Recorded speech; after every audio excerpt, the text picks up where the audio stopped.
What is up, guys? This is the Overleveled podcast, episode 37. And, guys, we had quite eventful week.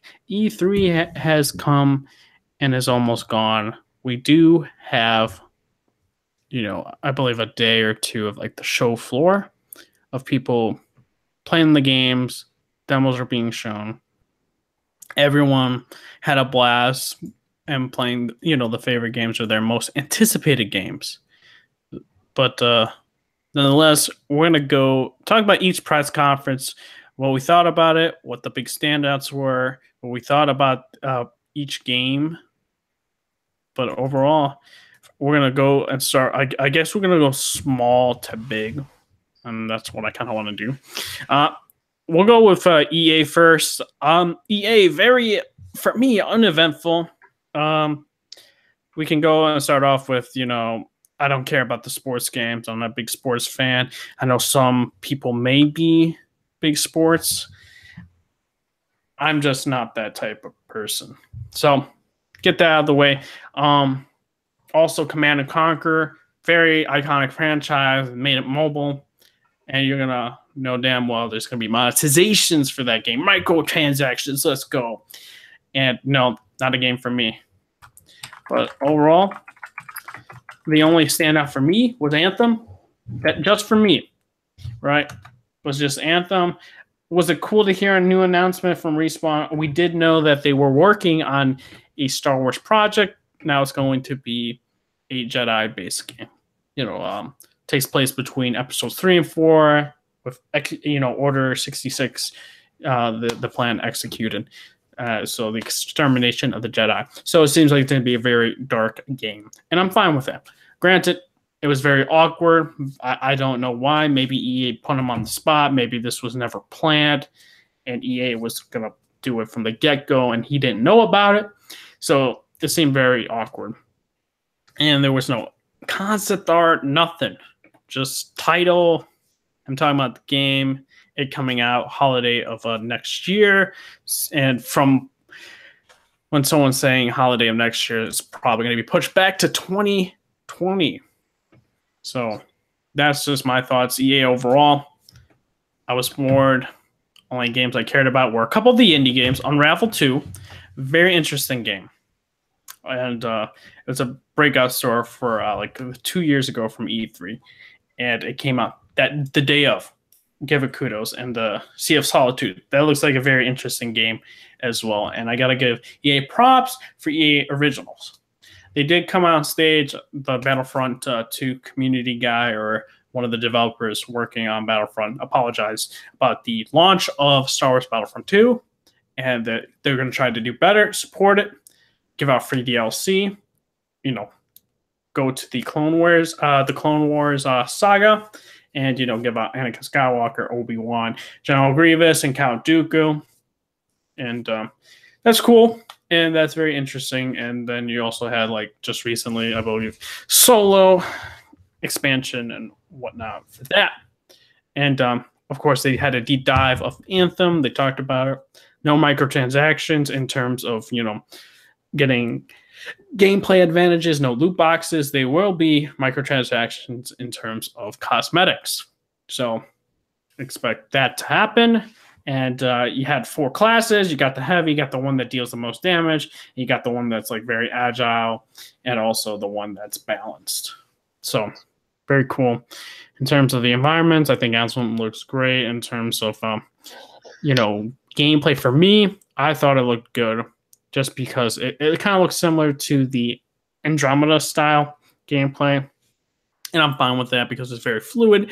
My biggest problem, though, is if the AI is going to be as bad as Andromeda. That's my biggest concern there. I do think that the whole numbers thing is a bit too big in terms of italic sizes. I think that thing needs to go smaller because it just ruins, for me, the immersion. And hopefully they can turn that off in the settings of the game. But overall, EA was pretty bad. I would just give it, thinking about it now, 3 out of 10. Terrible pacing. Not many good game announcements. Only saving graces were the EA Originals and Anthem. And very surprised announcement was just the new Star Wars game. That's just me.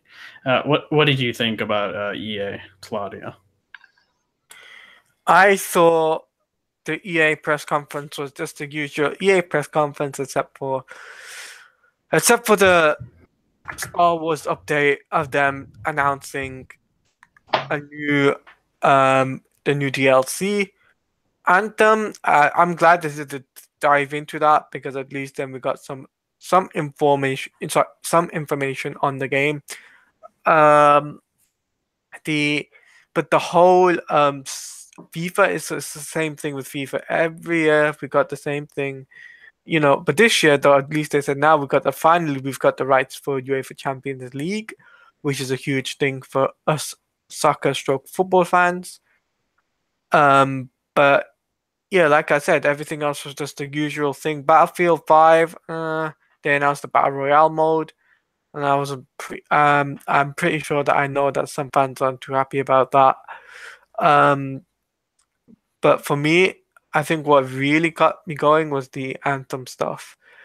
It's just that Star Wars, the only cool thing they did was announce General Grievous, Count Dooku, Obi-Wan, Anakin Skywalker.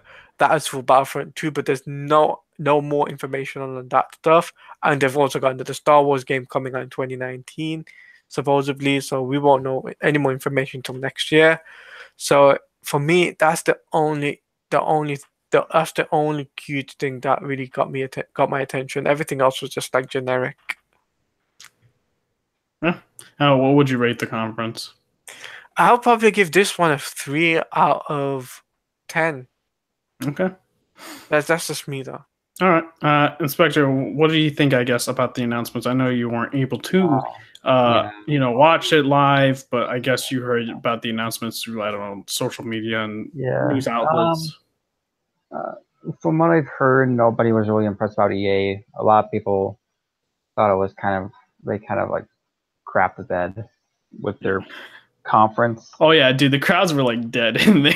It was pretty bad. I've heard the crowds were dead for pretty much every conference this year. Mm-hmm. But I mean, even with Anthem, I've heard mixed things about, because people are like to me, even when Anthem was showed last year, it didn't really impress me that much. It just looked like Dark Void to me.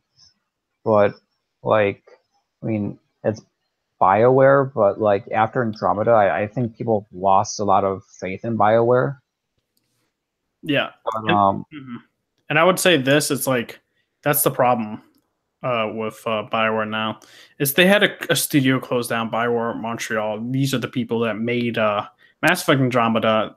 The team that's working on this is BioWare Edmonton. This is the main team, the team that created the franchise that is the Mass Effect trilogy, is working on Anthem. And that created a big stain. Yeah. The BioWare as a whole, even though it wasn't that team's fault, but it's going to cause problems from the future, for the future now. Yeah. So overall, I didn't watch any of the trailers, but I'm not really interested in watching any of them, to be honest. Yep. But whatever. All right, we'll go with Bethesda. And if you guys were at my live stream for Twitch, I'm gonna have to say, dude, I yawned a lot. I yawned a lot throughout this conference. Rage 2 looked awesome. I will pick it up because it looks crazy. It looks like a Mad Max meets Doom type of thing, and I really dig it. Gameplay looks very fast and fluid. It's my type of game. I very much enjoyed it. Didn't like how cringy it was and how they had guitarists, play a song that fits Rage 2. Thought that was very bad. And that's just me, though. Then we go into Elder Scrolls, card game, don't care. Also Elder Scrolls Online. If you guys are big into Elder Scrolls Online, they're doing a patch thing. I do believe Monster Hunter is making an appearance, crossover type of thing with Elder Scrolls Online. So, and that information was pretty big for them, for the community. And hey, that was a win for them. I gotta give them props for that. They also, what else did they show off? Doom Eternal. You get more information next year. They show CGI trailer. It got me hyped, but then I'll talk more about it afterwards. Then Wolfenstein 2 is getting a DLC / expansion. It will be focusing in on BJ's twin daughters in the future. So, yeah, CGI yet again. Then we did get more of Fallout 76, and the leaks were true that Fallout 76 was going to be an online game only. So if people are into an online game of Fallout, it's great for them. I'm kind of slightly interested in it. Todd Howard did, of course, talk about a new Skyrim game, but he made fun of Skyrim, of how many times they put it in with a ad with one of the people in the Kane Peel show or something like that, Keegan or something. That was him, and like playing Skyrim through Alexa and through the refrigerator and like ice spilling, and I thought it was very funny. And yeah, and then they did talk about Starfield. Now, he did say this is a next generation game. We did get a CGI trailer. I was slightly hyped, and then we also did get an announcement that Elder Scrolls 6 is happening, but they're making Starfield. So this game isn't in development yet. So yeah, and I think about it, I was like, dude, I saw a lot of CGI stuff. And because I got hyped, and then you go and think, you're like, wait a minute. That was a lot of CGI things. I got no gameplay. Outer Scrolls ain't coming out for another 8 years. Starfield's a next generation game. Like, the only game that they show with gameplay is Fallout 76. Like, dang. And I was bored throughout, too. Like, when those announcements happened, like, I didn't care about the Wolfenstein 2. I didn't like Wolfenstein 2. I loved Wolfenstein 1. I didn't like Wolfenstein 2. I was halfway through that game and just couldn't finish it. And then, like, Elder Scrolls Online, like, I'm not a big fan of, like, a lot of MMO games. I play a couple, but I'm not a big fan overall. I'll, like, try it. So that announcement wasn't for me. And then the CGI trailers just don't do it. Like, you think about it, it's like, dude, I saw no gameplay. None. Fallout 76 was the only thing. Scrolls was just like a title screen. Yeah. Like it was nothing. Same thing with Starfield. It's like, oh my word. Yeah, I see people freaking out. I'm like, what are you freaking out about? It's not going to come out for another like 4 or 5 years. Yeah. Starfield won't be another 3 to 5 years, and Elder Scrolls is like 8 to 10 years. If we're going to be honest. Yeah. Yeah. It's kind of actually Bethesda made game for this generation is only Fallout 4. And Fallout 4 was very divisive for fans of Fallout. It was, dude. I crapped on him. I played it. It was trash. But overall, I give it a 4 out of 10. It slightly edges out. Yeah, slightly. But, like, oh, man. That conference was not the best. And I feel like the reason why they put that Elder Scrolls 6 was because they knew that conference was going to be bad. They knew it. And they had to make a CGI trailer of grass and landscape. So, that's just me. What did you think about Bethesda, Claudia? I thought Bethesda did a really good job with their conferences. It's probably one of the best ones they've done in a long time. Obviously, they just showed a lot of Fallout 4, a lot of things to do with Fallout 4. And yeah, we did have a funny moment with that comedian from I can't remember his name, for Alexa's what's it called, Skyrim. That was a bit funny to watch.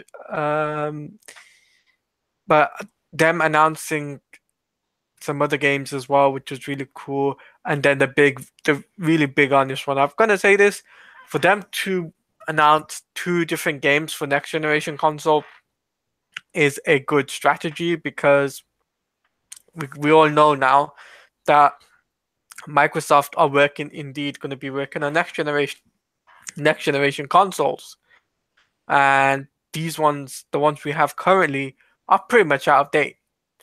And besides the PlayStation 4, obviously we don't have any more information on it until 2020. We're going to get the console. So I think for them to say, okay, we'll show more game detail for 2019 for Starfield and for Elder Scrolls 6, I think it was a big thing for them to do that. I know some people might think, oh no, it's the wrong move, but for me, it's like, you guys kind of did the right strategy there, getting everyone hyped up for the next game, and also getting, something which is brand new, which they've never worked on before. So I think that's pretty cool. I mean, do you even think they're going to show footage for Elder Scrolls 6? Because they haven't even started production for that game. No, I mean, Elder Scrolls 6 will probably be shown next E3 or then not this PSX coming up, but the next one. 1 year development cycle for a game? No. Something like a small teaser type of thing, a sizzler reel. I don't know, like man. CGI. I feel like CGI Starfield will just be the center of the focus or something. Other than Starfield will probably get a bigger traction for next year, but Elder Scrolls would be like for something like a sizzler CGI trailer. That's what I'm guessing. It won't be a gameplay. Think about it. It'll be a next generation console. I don't think they should do that because it's, I don't know. For me, I feel like it'd be a wrong move just to keep teasing every single year for Elder Scrolls 6 with no actual game engine. That wasn't even game engine. It was that was a CGI. That was pure CGI there. Yeah, that was pure CGI. Yeah, seriously, that just looks like a stock image from Skyrim. No. All right. And, they're playing the Skyrim store, and it's like a Skyrim vista. Yeah. For them to do that, it is a kind of a good strategy for them because they don't have PSX or Paris Games Week or something along those lines that will actually get more information on those types of games, right? So for them to just announce it, I know it's a wrong strategy for some people, but for me, it's kind of a right strategy, the right step forward for them for the next generation, obviously, because we do know that Xbox have gotten as a console, PC gamers as well for i9s and stuff like that. So that is really good, and also with the PlayStation 5, coming out in 2020. So that is really good moves by Bethesda. So what will your rating be? I'll probably give this one a 5.5 or a 6 out of 10. Okay. All right, Inspector. No, you didn't watch a lot. What did you think about the news releases and all that for Bethesda? I feel people were overhyping it. As I said, it's just a bunch of teasers. Why get hyped for games that are years down the line? I get getting hyped for games that are next year, but not games that are 4 years away. Because Elder Scrolls is gonna take 5 years at the least. I say 8 years. Shoot, Starfield I feel will be 2 years away. Yes. Starfield is 2 or 3. I think the problem with Bethesda is that they plan their games out. I think Bethesda should never do an E3 conference because all they're going to talk about is Fallout and games that are too far away. To be honest, when it comes to Bethesda, the only games that they're developing in-house are Fallout and Elder Scrolls. The other ones are other companies that are developing them. Rage is id. Doom is, I think, also id. Isn't Doom id Software? Or is it a different company? Doom, no, Rage is Rage is ID. Yeah, id and Software. Also Avalanche Studios. Oh, okay. So they're working in working together on Rage too. So does that mean like Avalanche is like split down the middle with Just Cause and Yeah, something like that. yeah, because I know Avalanche is doing Just Cause 4, Mm-hmm. so which looks even crazier than Just Cause 3. Yep. Yeah, so yeah, that's all I gotta say for Bethesda. Like, I'm not a big Bethesda fan, so like, I tried getting to Fallout. I played like 2 hours of New Vegas, couldn't get into it. Yep. Like, whatever. I'm not gonna. Yeah, I was hoping for some Evil Within DLC. Didn't get it. Got Wolfenstein 2 DLC. My gosh. Evil Within 2 is a way better game than Wolfenstein 2. All right, we'll go with Ubisoft now. Ubisoft. Gosh, dang, they were on a roll. Last year they had an amazing conference. This year it was a meh. A meh. Not bad, but meh. Like Yeah, last year's conference was great. yeah. It was my favorite conference of last year. And then this year was just they went in very cringy. Just Dance.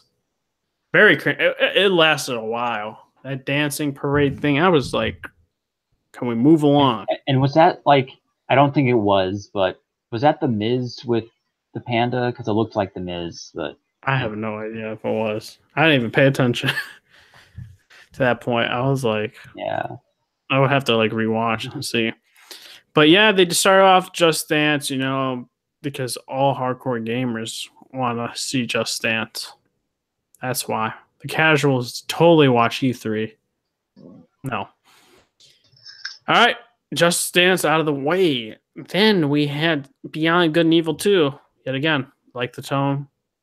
They showed a little bit of gameplay. They're going to show behind closed door demo, or they already did, of Beyond Good and Evil 2. I like the trailer. Yet again, CGI. The first time, understandable for CGI. The second time, I was like, yeah. still hyped, but I don't know why they showed it again. They show only a little snippet of gameplay.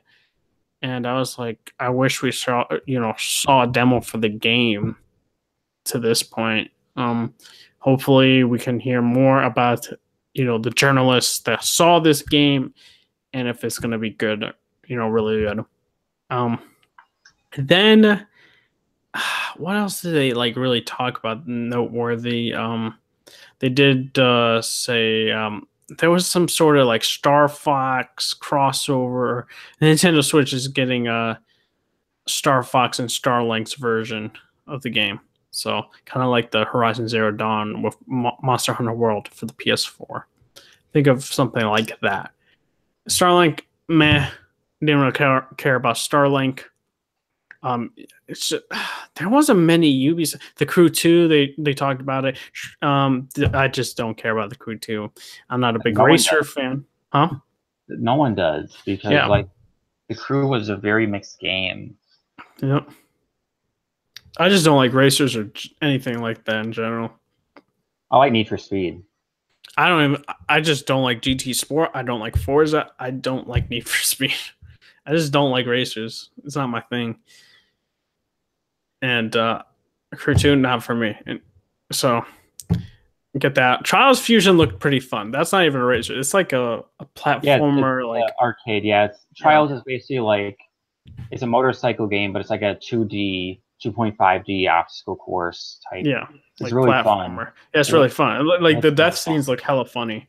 Yeah, and I was like, I might pick it up because those games aren't expensive. So because the thing with Trials, like the tracks aren't really tracks; they're more like traps. Yeah, you go through them and like you mess up a lot.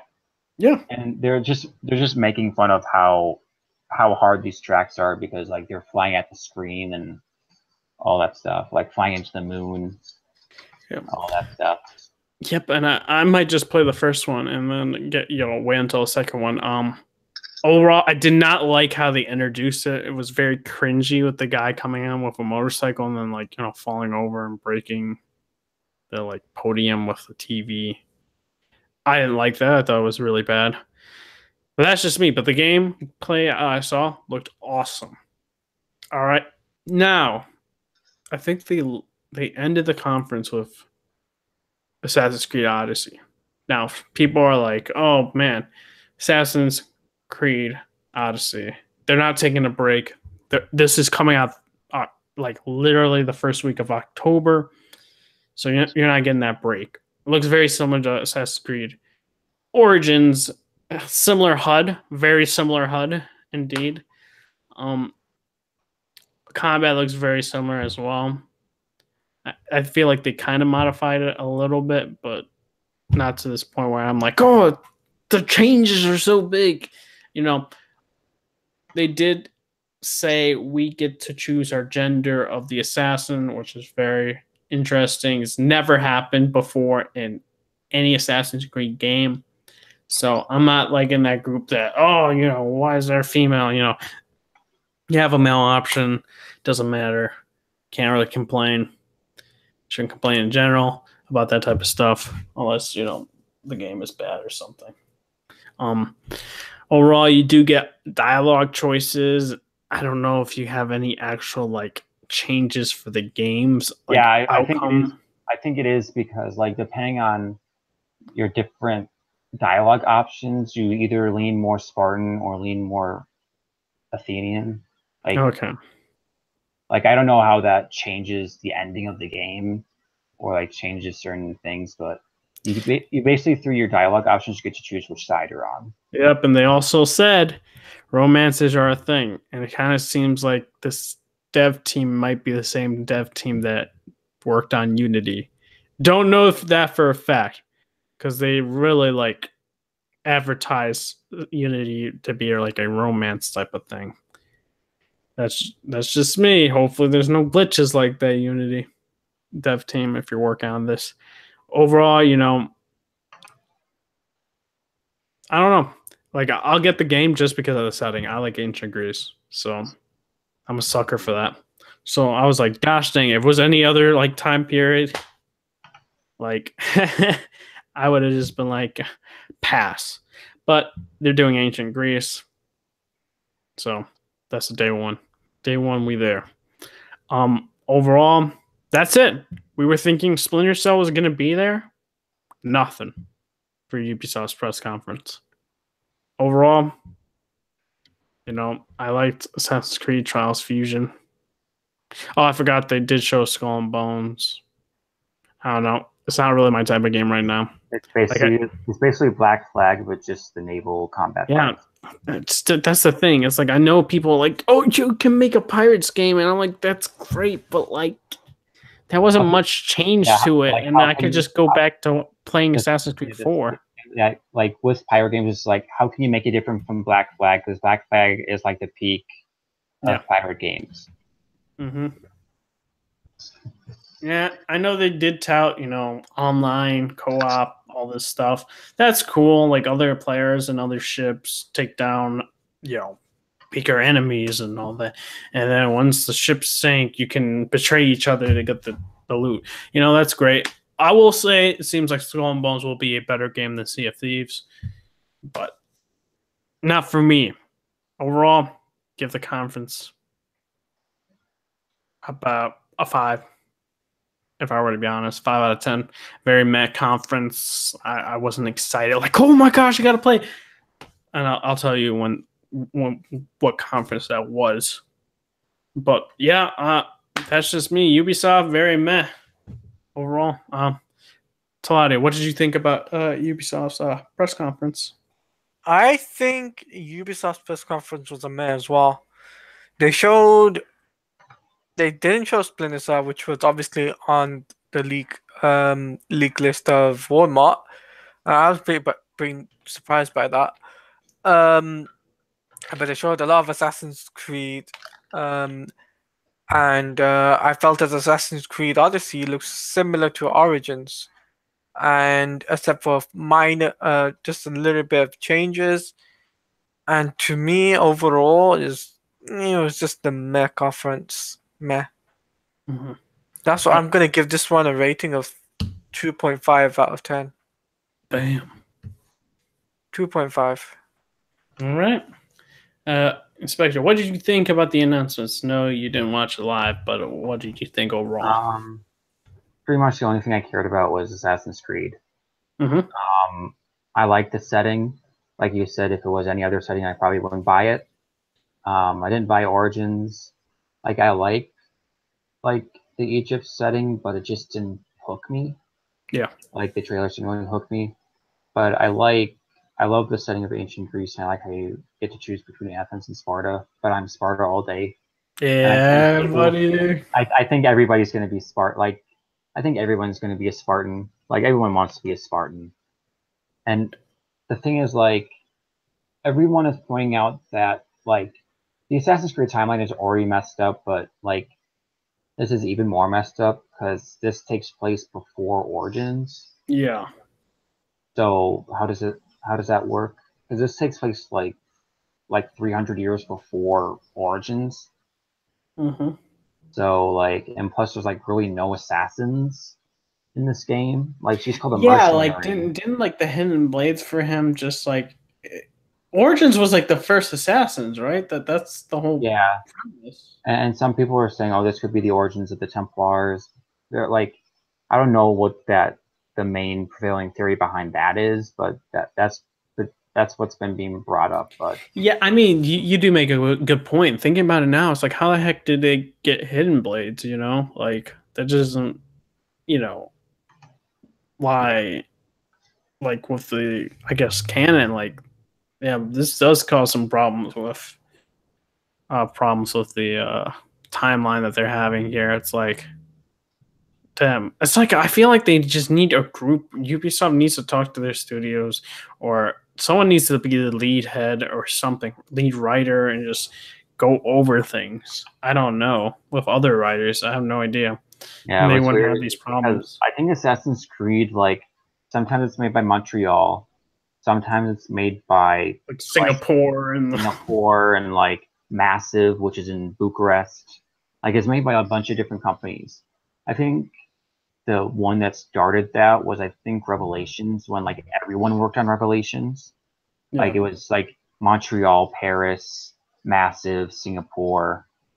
Like, I think there's a Ubisoft studio in Germany. Like, there's Ubisoft studios everywhere, like all around the world. But I don't know. Yep. I'll get it just for the setting alone. No. All right. Now we're gonna go into Square Enix's press conference. Snore.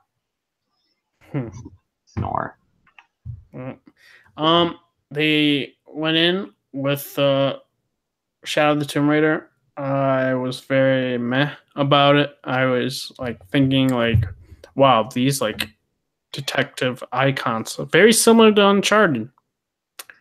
Not gonna say anything though. Very similar to Uncharted.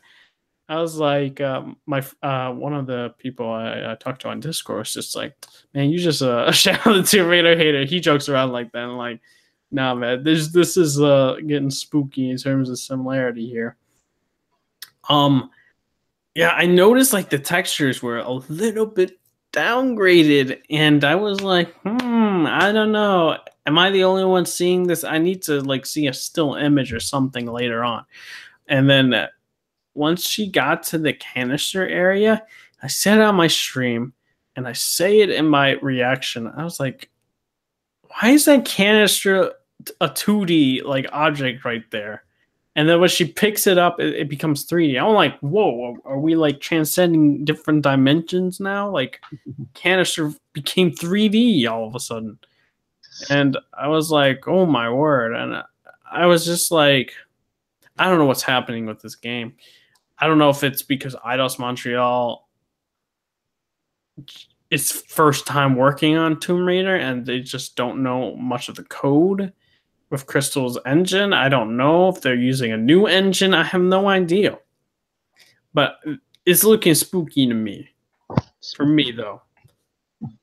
I have no idea whether or not this is going to be a good game or bad or both. You know, but we had that overall. What else can I say? They showed off Babylon. This is by Platinum. I'm very interested in that game because, you know, Platinum made Nier Automata, and Square gives them a big budget, and I think this game is going to be great. It's coming out to PS4 and Steam. Yeah, where's that Japanese support, Microsoft? You're talking about it, and we'll talk about it more in your press conference. Then there was another, and this piqued my interest a lot. And it was a Silent Man or something like that. It looked really, really cool and very like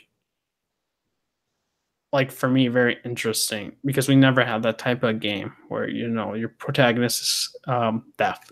Even though it's live action, so it doesn't. Even though the trailer. Well, no, they showed some gameplay. They were transitioning from live action to gameplay. I didn't even notice that. It just looked like. Yeah, I noticed that, and I was like, once the criminals were down, then it went back to live action. But it's kind of weird that he's beating up Hispanics, though. Hey, man, listen, I'm also Hispanic, but it doesn't matter. It doesn't matter. I'm fine. Like, those Hispanics look really suspicious. Hey, man. I'm gonna go over there. I'm gonna throw my bag of lunch at them. Nope. Really we don't know much about it. We have no idea. But overall, that was very interesting for me. We did have Kingdom Hearts. We'll go more into. We had a lot of Kingdom Hearts throughout E3. Yeah, overall, dude, I think I've seen more Kingdom Hearts than I did some of my family members in life. But overall, I like that trailer. It had very different scenes in it. I'm a big Kingdom Hearts guy. I'm getting hyped, dude. I just want this game already. It was originally supposed to come out 2018, comes out January 29th.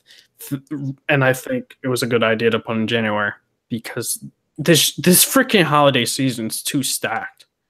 And it was smart for them to delay the game so it can have breathing room so people can buy the game. Because if it were to come out in November, I think it would have got swamped, if I were to be honest. And I'm a Kingdom Hearts guy. It's just too many games. But yeah, we had that. We did have Dragon Quest XI. Got me very interested. Never played a Dragon Quest game. And this will be my first. But overall for me, I like some games, but Shadow of the Tomb Raider didn't do anything for me.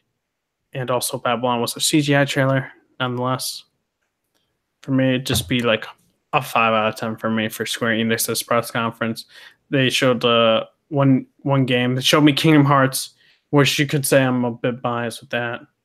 And maybe erase the score. But Silent Man also got me hyped for that game. But overall, I do think that they shouldn't have been there with the amount of games they showed.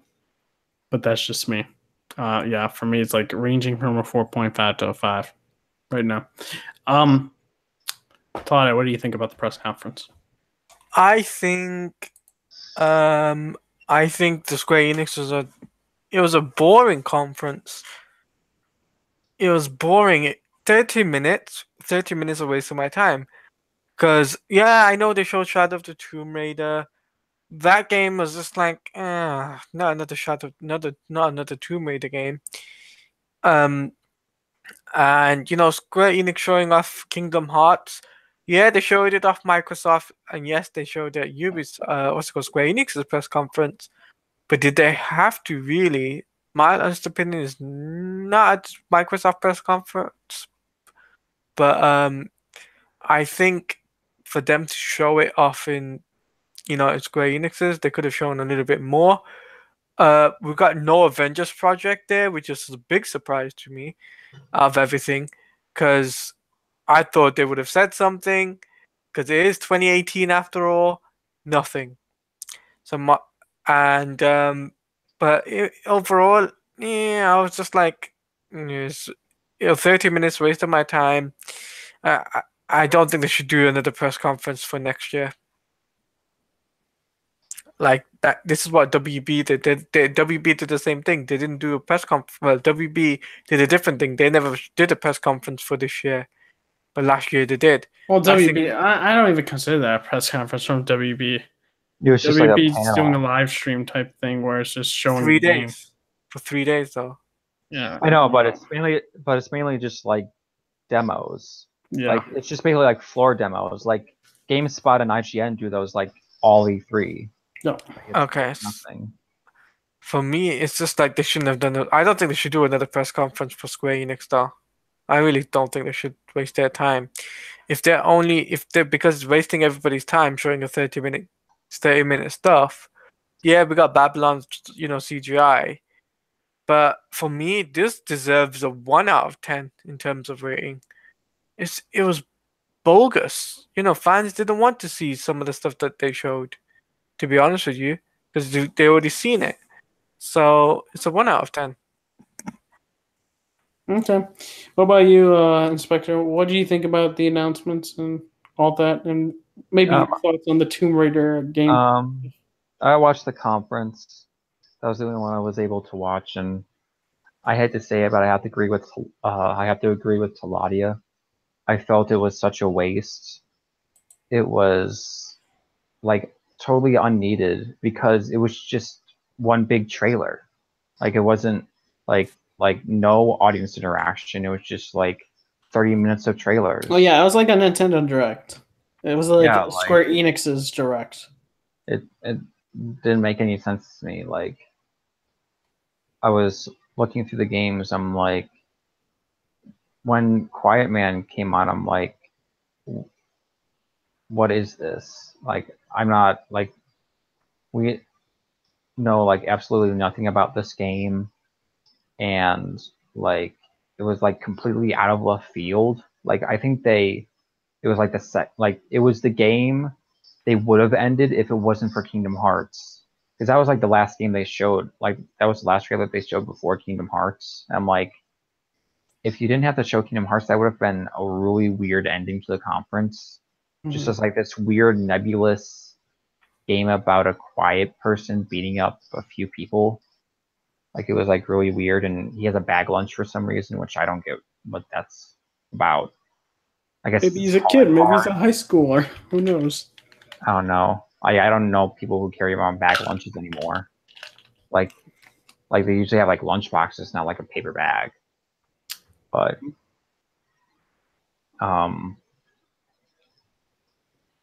yeah, overall I would say like a 1 out of 10. I wasn't impressed. It was 30 minutes that were wasted in my opinion. And like Taladia said, like with no Avengers projects, I think Square Enix has totally killed every piece of hype for that game. Like they said 2018, they've blown two perfect places to show off the game. One was when Infinity War came out, and two was at E3. Now the only place that they can do it now is Comic-Con. No, they're not going to do it at Comic-Con. And they're not going to do it at Comic-Con. Or D23. As I said, but D23 is next year because D23 is an odd number of years. My prediction is this either happened. Jeff Keighley somehow freaking was like, yo, we need you at the Game Awards. Here's this money, some Square Enix, to have a world premiere. Something like that. I wouldn't be surprised if that were to happen. And Square was that's fine. But that would mean they would wait almost 2 years. Almost 2 years for information, because it was Avengers Project was revealed January of 2017.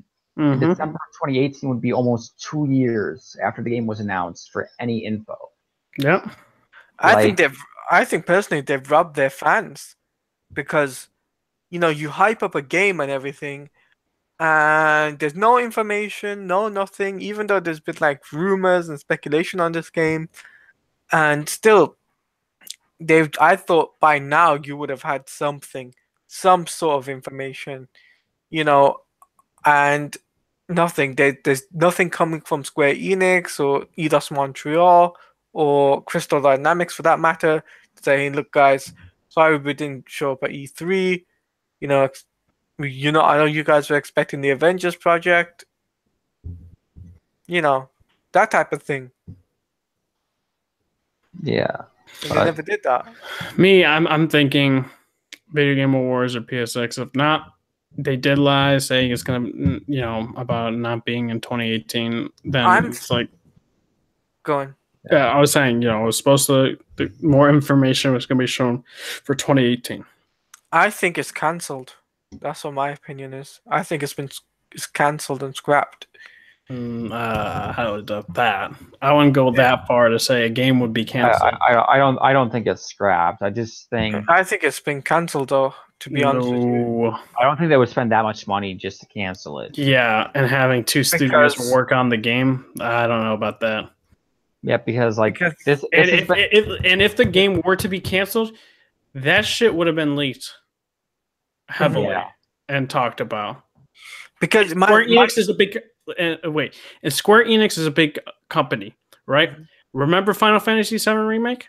That shit got leaked heavily, and how 2015. no, I'm talking about how this game, Final Fantasy VII Remake, is going through development hell from CyberConnect 2 because they gave them the game, gave them the for them to make that game, and it did not meet up the standards of Square Enix, and this was detailed heavily when it was leaked, and how it went internally, and then Square confirmed that they took it from CyberConnect 2, the Final Fantasy VII Remake, and that they were going to have it in their in-house to make the game.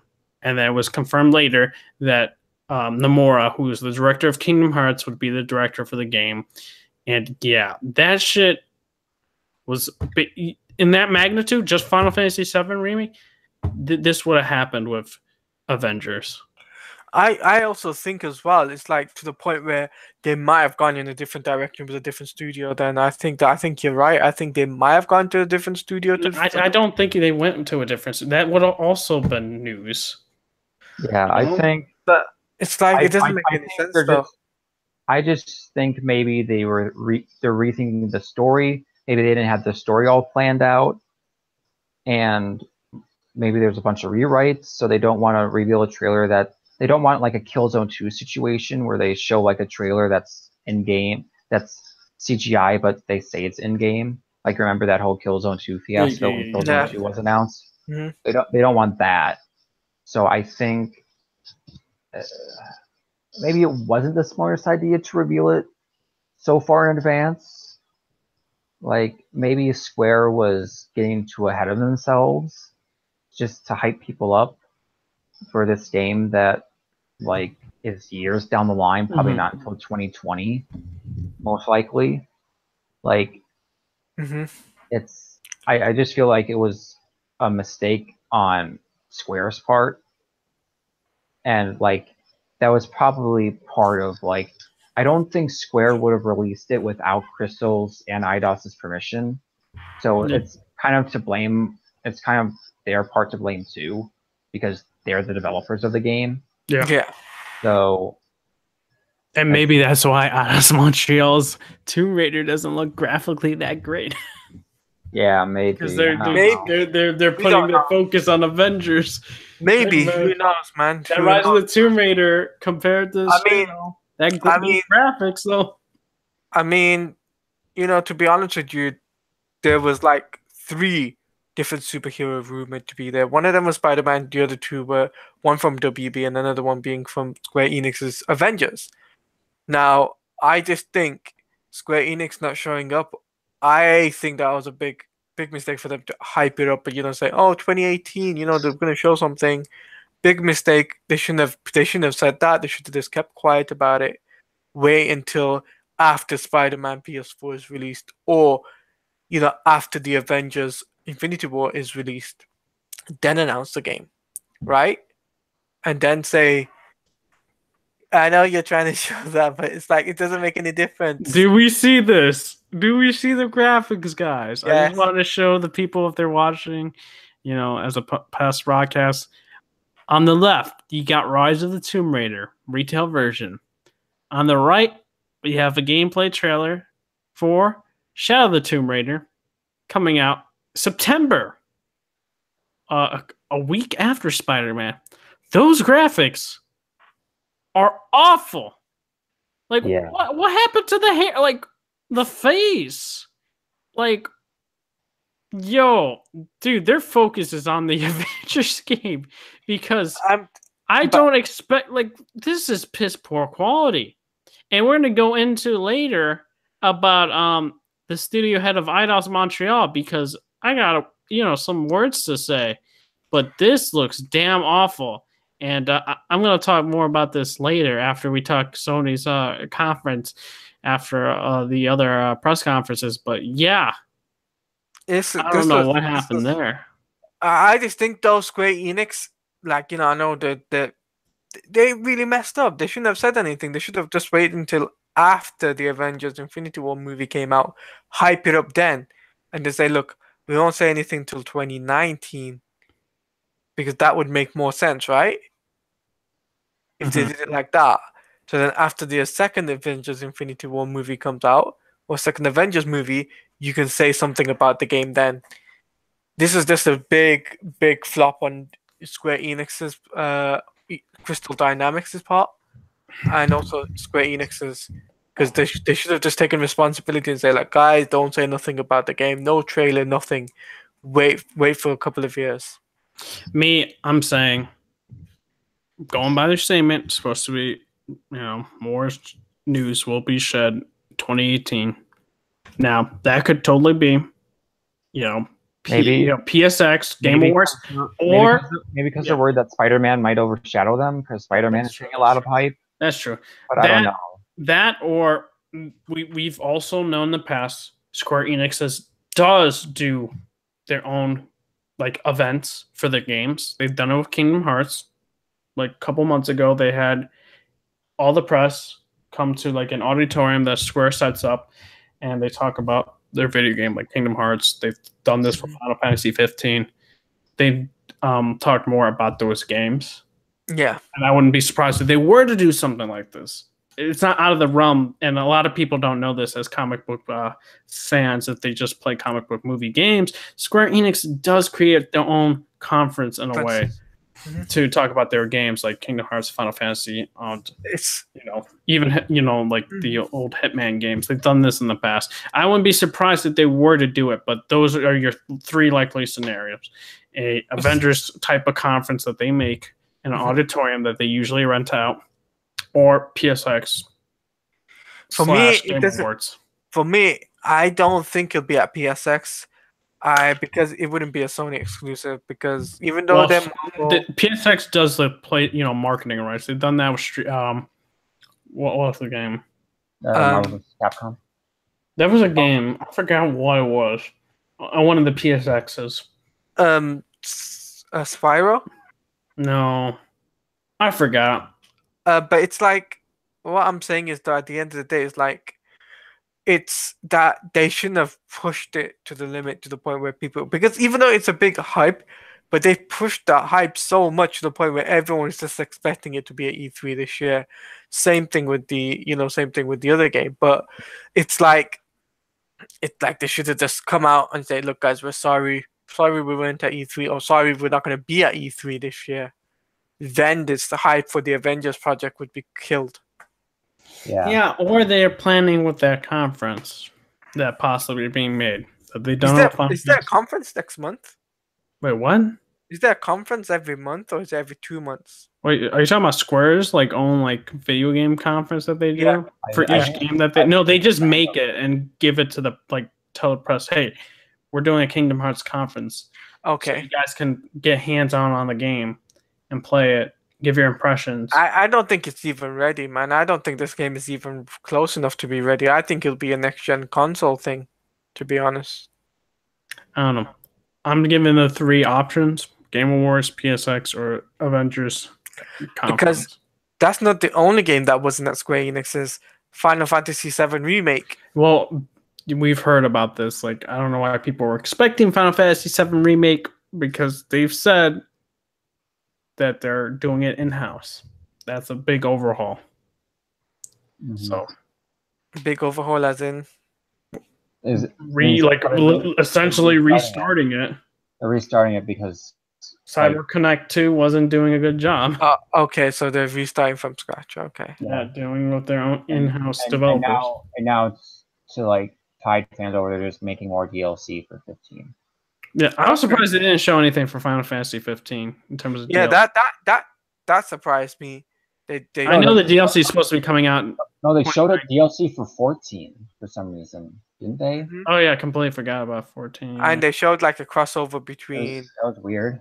Oh, Okay, yeah, I did make a mistake. I said Elder Scrolls. I meant I don't know. I was getting confused. Final Fantasy 14 was Final Fantasy 14 was having an Monster Hunter crossover. Square does that. They did that with Assassin's Creed and Final Fantasy 15. Yeah, so I think this is that Final Fantasy thing might just be a placeholder thing, like or something to keep the fans going until Final Fantasy 7 remake is done. Yeah, that game won't be coming out for another 5 years. Yeah. I mean, the Final Fantasy 7 remake got, that first started off rumor back in 2015, and we're 3 years down the line now, and it's been they did show gameplay, and it wasn't meeting up to standards. So now it's going to be another 3 years, 3 to 4 years before that game comes out. I say 5. You say 5? I think it's going to be 3. I say 3. That's just me, though. I say if they're starting from scratch. And Nomura is directing it, and he's the Kingdom Hearts 3 director. So yeah, I'm gonna say 5 at least. You say 5? Okay. The Kingdom Hearts 3 took. I don't know. 2013 was first being made, so yeah, 5. That's 5 years. 2018, because it was technically going to come out in 2018 until too many games came out this year. Yes, so that's 6 years. Almost 6 years. Well, it could be argued 2012 or 2013, so 5 to 6. Yeah, 5 to 6 years. So I think you might be right. It could be 5 to 6 years for the next Final Fantasy 7 remake to come out. Which I know it's going to be a bummer for fans, but for me, I think they should. I think that game, the Final Fantasy crossover with Monster Hunter World, is something to keep people going. Yeah, and also like Final Fantasy 14 online, it's a big thing for the community. Yeah, that's another. Not for me, I just can't get into a lot of MMOs nowadays. Mm-hmm. It's just something for the community. I think that's what is to keep them going. So we're gonna go into Microsoft's press conference. Now, they did have a lot of overall. I thought the conference was good. Not gonna lie, conference for me was good. Halo Infinite. We're gonna go more into details, but terrible title. Yeah, I mean, it's supposed to be taking place after 5, supposedly. I don't know if this is true. It's supposed to be taking place after 5. You didn't get much of the what's happening. It's a CG trailer. It was their game engine. It was in-game engine. So this is what they. Yeah. So that's because they got a new engine for the Halo games, which I think is a step in the right direction because Halo has been lacking in terms of graphics. So good for them using a new engine. Then we got a lot of cool announcements. You got Jump Force with the crossover of like Death Note, Naruto, Dragon Ball, One Piece. Pretty cool announcement there. Ori 2, very awesome trailer. Like, I am hyped for this next Ori. And I gotta say, I'm hyped. I just can't wait for that game. The score was great for the trailer, and I just can't wait. We did also get Life is Strange 2 announcement, even though it's not Life is Strange 2, but set in the same universe as Captain something, which I'm down for. I like Life is Strange. Not everyone's cup of tea. Can understand why, but I'm hyped for it. Also, we did get trying to go through. Actually, I'm going to go through the list real quick. Just Cause. What's Just Cause? Yeah, Just Cause. It was cool. E3 2018 game list. I want to make sure I don't miss any 3. Gears 5. Yeah. I'm trying to do the list real quick so I don't miss anything. Because there were a lot of game announcements, like in terms of multiplayer. So, okay, here we go.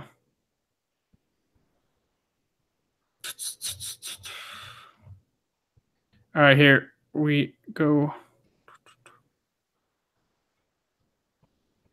Okay, why is this not like from list to order?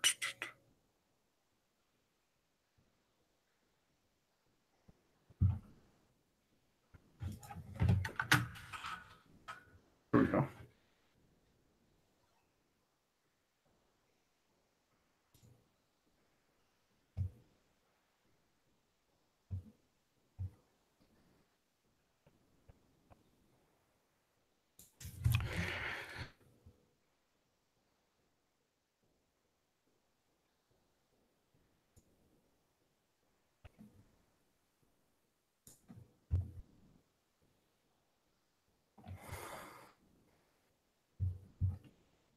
Okay. So they start off with Halo Infinite trailer. We talked about it. From Software's new game, Sekiro Shadows Die Twice. And I thought this was originally the Tomb Raider, Shadow of the Tomb Raider. But once we saw the main character's arm, it brought me back right to the Video Game Awards when we saw that teaser. And I was like, this gameplay is fluid. It is not an RPG anymore. It's with a set main character, with a story. And I think it's going to be a very different game. It seems like it's Bloodborne, but, like on acid or some shit like that, like in terms of like how fast combat is. And the biggest surprise about that is who the publisher is, and it's Activision. I was like, oh, wow, Activision is funding the game. And I was super surprised because people said, you guys are going to be surprised who the publisher for From Software's Shadow Dies Twice game is. Because, yeah, you will not expect who it is. And I did not expect. And I'm going to make a bold prediction and say Activision will not fuck up the game with microtransactions. I think From Software gave the contract or did a contract with Activision stating like they would not, interfere with this. And I think this is the case. We did get Metro Exodus. I think the game's cool. It has like this weather / like storm type of gameplay thing. I think that's cool. We did get a couple things such as, Battletoads. We got a JPEG essentially for that. Wasn't much like into that. We did get Fallout 76, and Todd Howard coming on stage. Also, Dying Light 2 looks very good in terms of that. And Dying Light is having choices, having the writer from Fallout New Vegas work on it. And I think that's a very smart move because this is going to have interesting choices, changing the ramifications on how the game is being played. And I think I'm going to enjoy that a lot. And also, I want to say that there was a big announcement, and Capcom got a domain for Devil May Cry 5, and it was shown off at Microsoft stage. Devil May Cry 5, and everyone was going like, wait a minute, is that the reboot Dante? Because if it is, we don't want it. But no, it is Nero, and it's looking crazy. The graphics for that, they're using the Resident Evil engine. That game is gonna look insane. The old Dante is back, and I just can't wait for this game. And it got me so hyped. And oh man, the graphics, great. Then we also got the Microsoft acquiring 5 studios. And I gotta give them credit where credit is due. They're gonna start focusing on first party studios, and they acquired the team working on We Happy Few. They also acquired Playground Games, and that was a very smart decision for them to use Playground Games.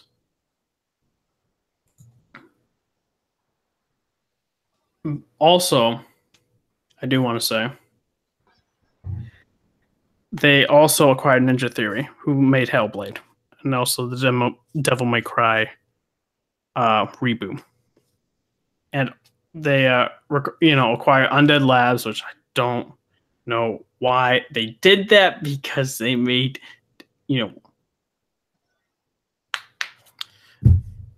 the new game, the arcade game that is. What's the game that they made that they got a 60 on Metacritic? I'm drawing a blank right now.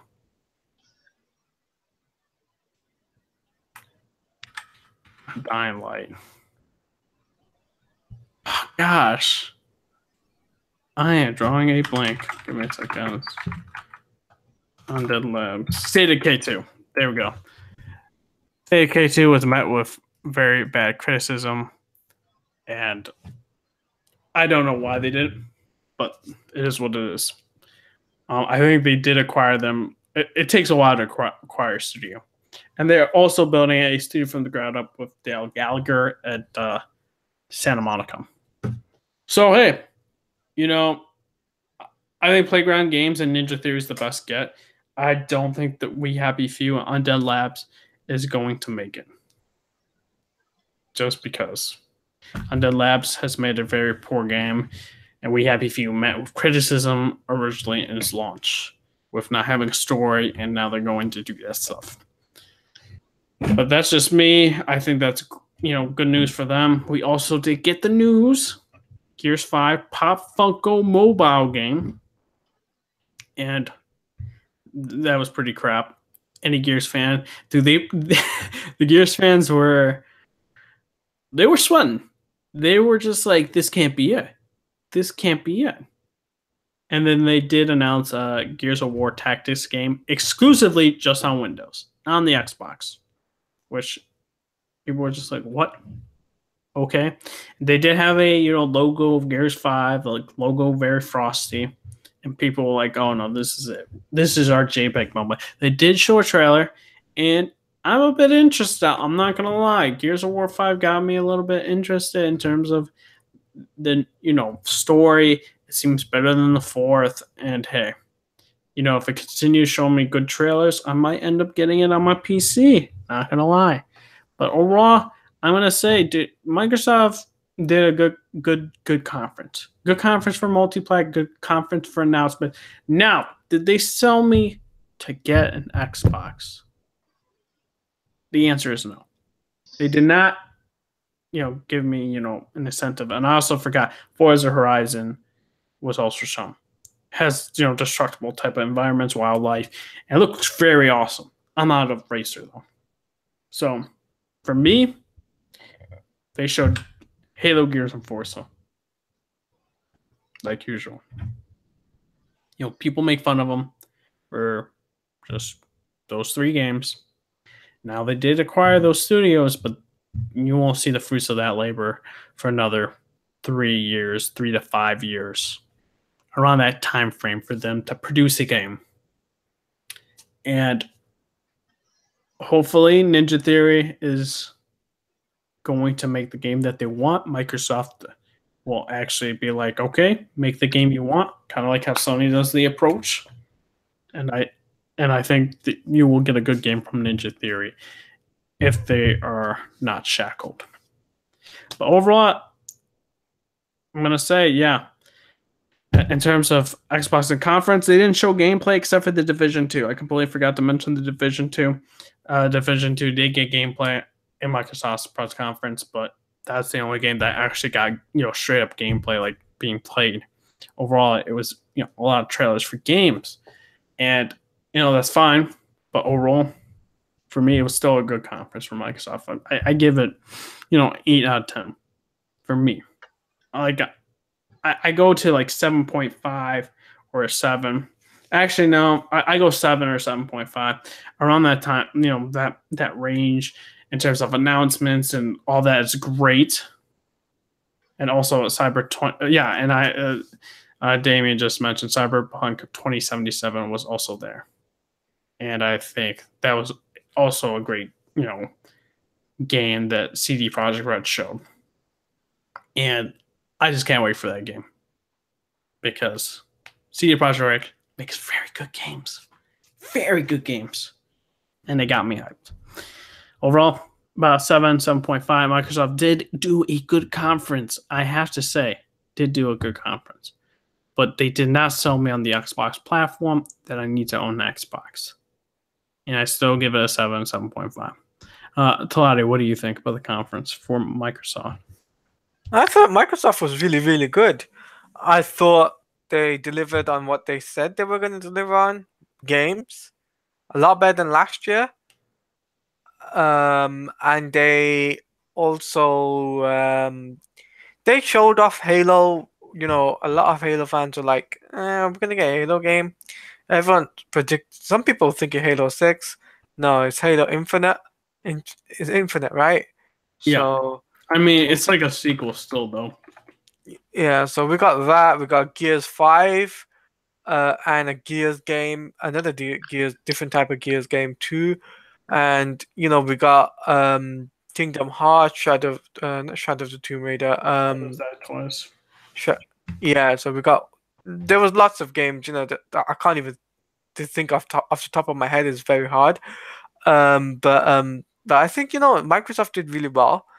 And at the time, you know, I thought they did much, you know, assuming as they were the first big press conferences out of the big major, what's it called? Console manufacturers. Console manufacturers. I think they really did well, much better than last year's. Last year was like hardware. This year is like games, more games, and more games, and that's what fans need. Currently, they need games. So, and I think that's what that's what I think that needs to take place. Is there's more games for next E3 until 2020, but they didn't mention anything about we're gonna show off next year's E3 about Microsoft's next console. They never mentioned that. The only thing they mentioned is they're working on another console. But I would say give this conference an 8.5 or a 9 out of 10. Just because it's a sole exclusive sole games that they had. Mm-hmm. All right. Well, Inspector, what do you think about Xbox? You know, in terms of this year, do you think the conference was good in terms of announcements, and also in terms of are they going to entice you to buy an Xbox? And what do you think about their future in terms of them purchasing those 5 studios and making one studio from the ground up? I mean, I didn't watch the conference, but I think it's good for them that they're acquiring these new studios and focusing more on, you know, exclusive games, because I think that's been their detriment this generation, especially since, as we said, they've been focusing on their big three, their big trinity, I guess, of exclusive games with Halo, Forza, and Gears, and they still showed those at the conference, which I'm like, okay, like, those are your typical games. Like, I don't get why you're still doing Gears, even though the last one didn't really go over that well. Like, it didn't really sell that well, and it was kind of like critically mixed and like commercially mixed. Like, I don't think the fans really liked it that much. But Halo, I think even a lot of Xbox fans have kind of lost faith in 343. Like, after Halo 5 was a big, like even huge Halo fans hate Halo 5 Guardians. Like, because like the story was really short, they had like a bunch of microtransactions, and I just think like after Infinite, I think Halo is gonna be over. And like even after the trailer, I didn't see any, like, even on social media, I didn't see any hype for Halo Infinite. It's just like, it's another Halo game. And like with Forza, like Forza always looks great. I would say it's probably the best looking racing game out there, especially Forza Horizon. And Horizon is more like the arcadey, like Forza Motorsport is the whatever it's called. I'm forgetting, the name is blanking. Oh, the simulation. Forza Motorsport is a simulation. Forza Horizon is more like it still has like elements of a simulation, but it's more arcadey, kind of like Need for Speed. And like I've always enjoyed watching Forza Horizon, but like again, since I'm not on Xbox, I've never played it. And like I'm a casual racing fan. Like I like Need for Speed, and I like those type of games. But yeah. Overall, like, did they have a Minecraft section this year or no? Actually, no. Good. They actually No, listen to the fans. No 20-minute Minecraft connects. Bull crap. But that's good for them. I think they know that Minecraft is a dead game. But yeah. Overall, like, I can't give the conference ratings since I didn't watch it. But yeah, that's all my opinions I have on Microsoft. Yeah. All right, we have a Damien here. Hi. And yeah, he was on here like a couple of times on the podcast. Did you watch the E3 for Microsoft? Yeah. Give your take and what you thought about the E3. Did they sell you on getting an Xbox, or did they kind of ensure their future, so to speak, with the 5 studio acquisitions? Well, I have an Xbox One, but it didn't really sell me on getting a Xbox One X. Okay. But I gave it an 8.5 or a 9 out of 10. Because I didn't expect, Devil May Cry 5 to be at the conference. I didn't expect Jump Force. I certainly didn't expect Cyberpunk 2077 to be at Microsoft's press conference. But, yeah, that's why I felt it was good. But, All right.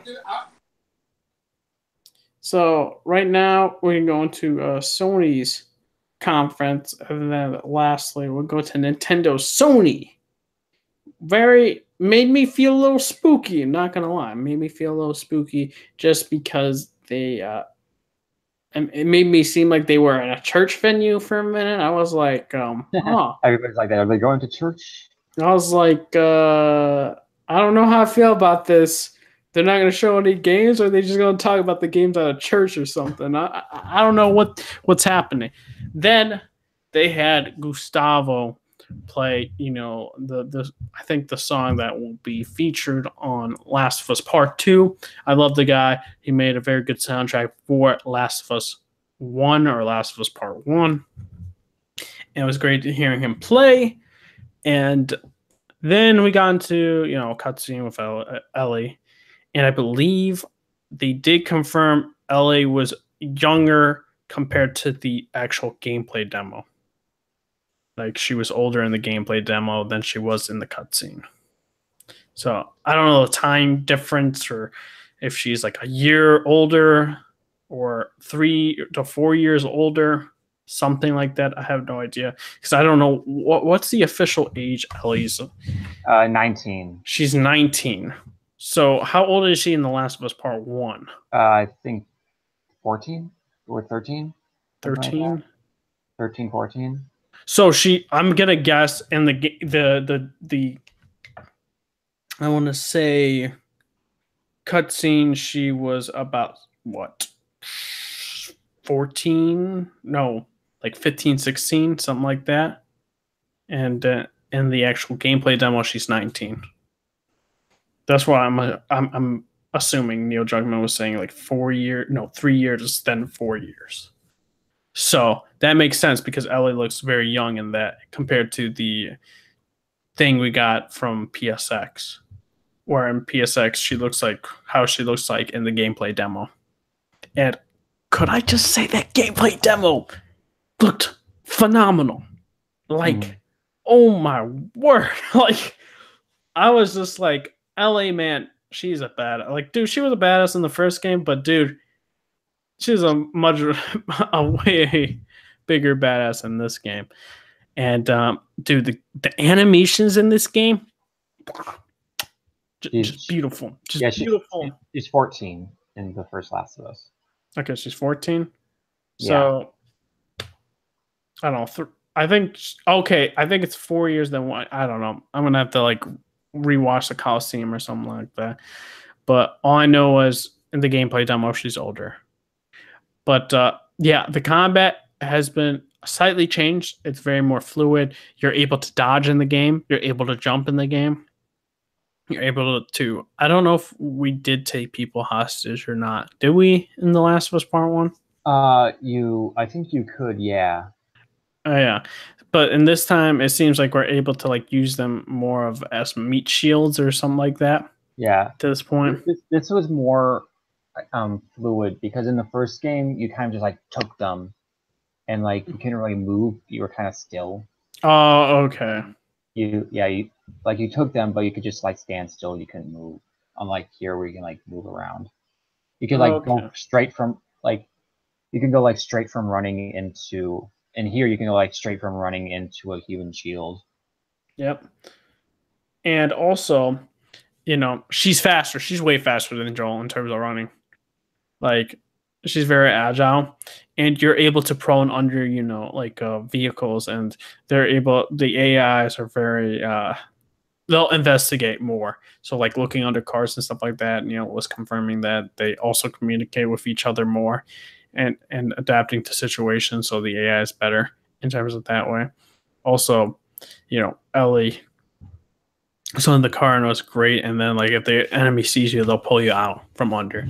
I felt like that was a great gameplay mechanic. And also, like, being injured, you get to see your injuries, which we never had in The Last of Us like that. Yeah, and she like pulled an arrow like right out of her. Shoulder, which is crazy. Like, and then she had facial expressions doing that shit too. We don't get that many games. And I'm just like, dude, Naughty Dog. And you're able to go through tight spaces and stuff like that, trying to get around the enemy and surprise them. And I found that very interesting. And, it seems like they have semi-destructible, destructible environments, such as, them shooting glass and they'll break, and like them like messing up like the areas with wood and stuff. And I thought that was great. And enemies can throw you to the side. Like, that's crazy. The amount of detail being put there. And I was just like, and yeah, the game is violent, dude. You see in the game people's you saw a person get gutted. Yeah. Which I think this game is way darker than the first. Way darker, yeah. And the first one was pretty dark. So, like, overall, yeah, dude, that game was, oh man, I just can't wait for that game to come out. And then we went into the awkwardness, which was time for an intermission. Intermission, because they're getting all the people to go to the actual place. They're taking people out of church and into the actual theater. Yeah, the actual theater. So that created some awkwardness there. Then the pacing went back on track when everyone's there, and then they showed the games like Destiny 2. Taken King don't really care. Then they showed something else, Call of Duty. Very minor presence. Then we got into flute playing, which is Ghost of Tsushima. Oh wait, God of War. I think it was the game director for God of War was there to mention new game plus for the game. Yeah, that was during the intermission. Yeah, that was during the intermission. Yeah, which I'll be probably playing at New Game Plus. I'll say that. Then Ghost of Tsushima, we saw a very beautiful scene where he's on his horse, and then he was going to find an individual at a temple. And we got to see it. Very beautiful environments, just all around gorgeous game. And then we found one of the Mongols, and the sword play is really good. I gotta say that sword play is really good. You can see the marks you leave on them. Like, you cut their back, you see that. Like, I was like, woo, the level of detail in there. And like, you could dismember them and like cut off like their hand, like arm or something like that. Like how he cleans his sword is like kind of like puts up his arm and just like flings his sword. It was great, the attention to detail. And yes, the game does have stealth. I think they confirmed this a while ago. Pretty sure they did that in Paris Games Week. They talked about it, but yeah, there was stealth. They did demonstrate the stuff. I did say it was very Arkham. You see my reaction on YouTube. I was like, yeah, I remember me of Arkham, and I had no problem with it. I was just like, because feel me for a samurai game for a stealth, it makes sense the way he did the motions he did. We did get like the very, interesting, inner turmoil, like between this woman and him, because the individual he was saving sold her out or sold her family out to the Mongols or something like that. And they had that very beautiful ass battle with like the leaves falling and the leaves moving everywhere. It was gorgeous. Yeah. And the way it ended it, I loved it. I can't wait for that game to come out. Sucker Punch.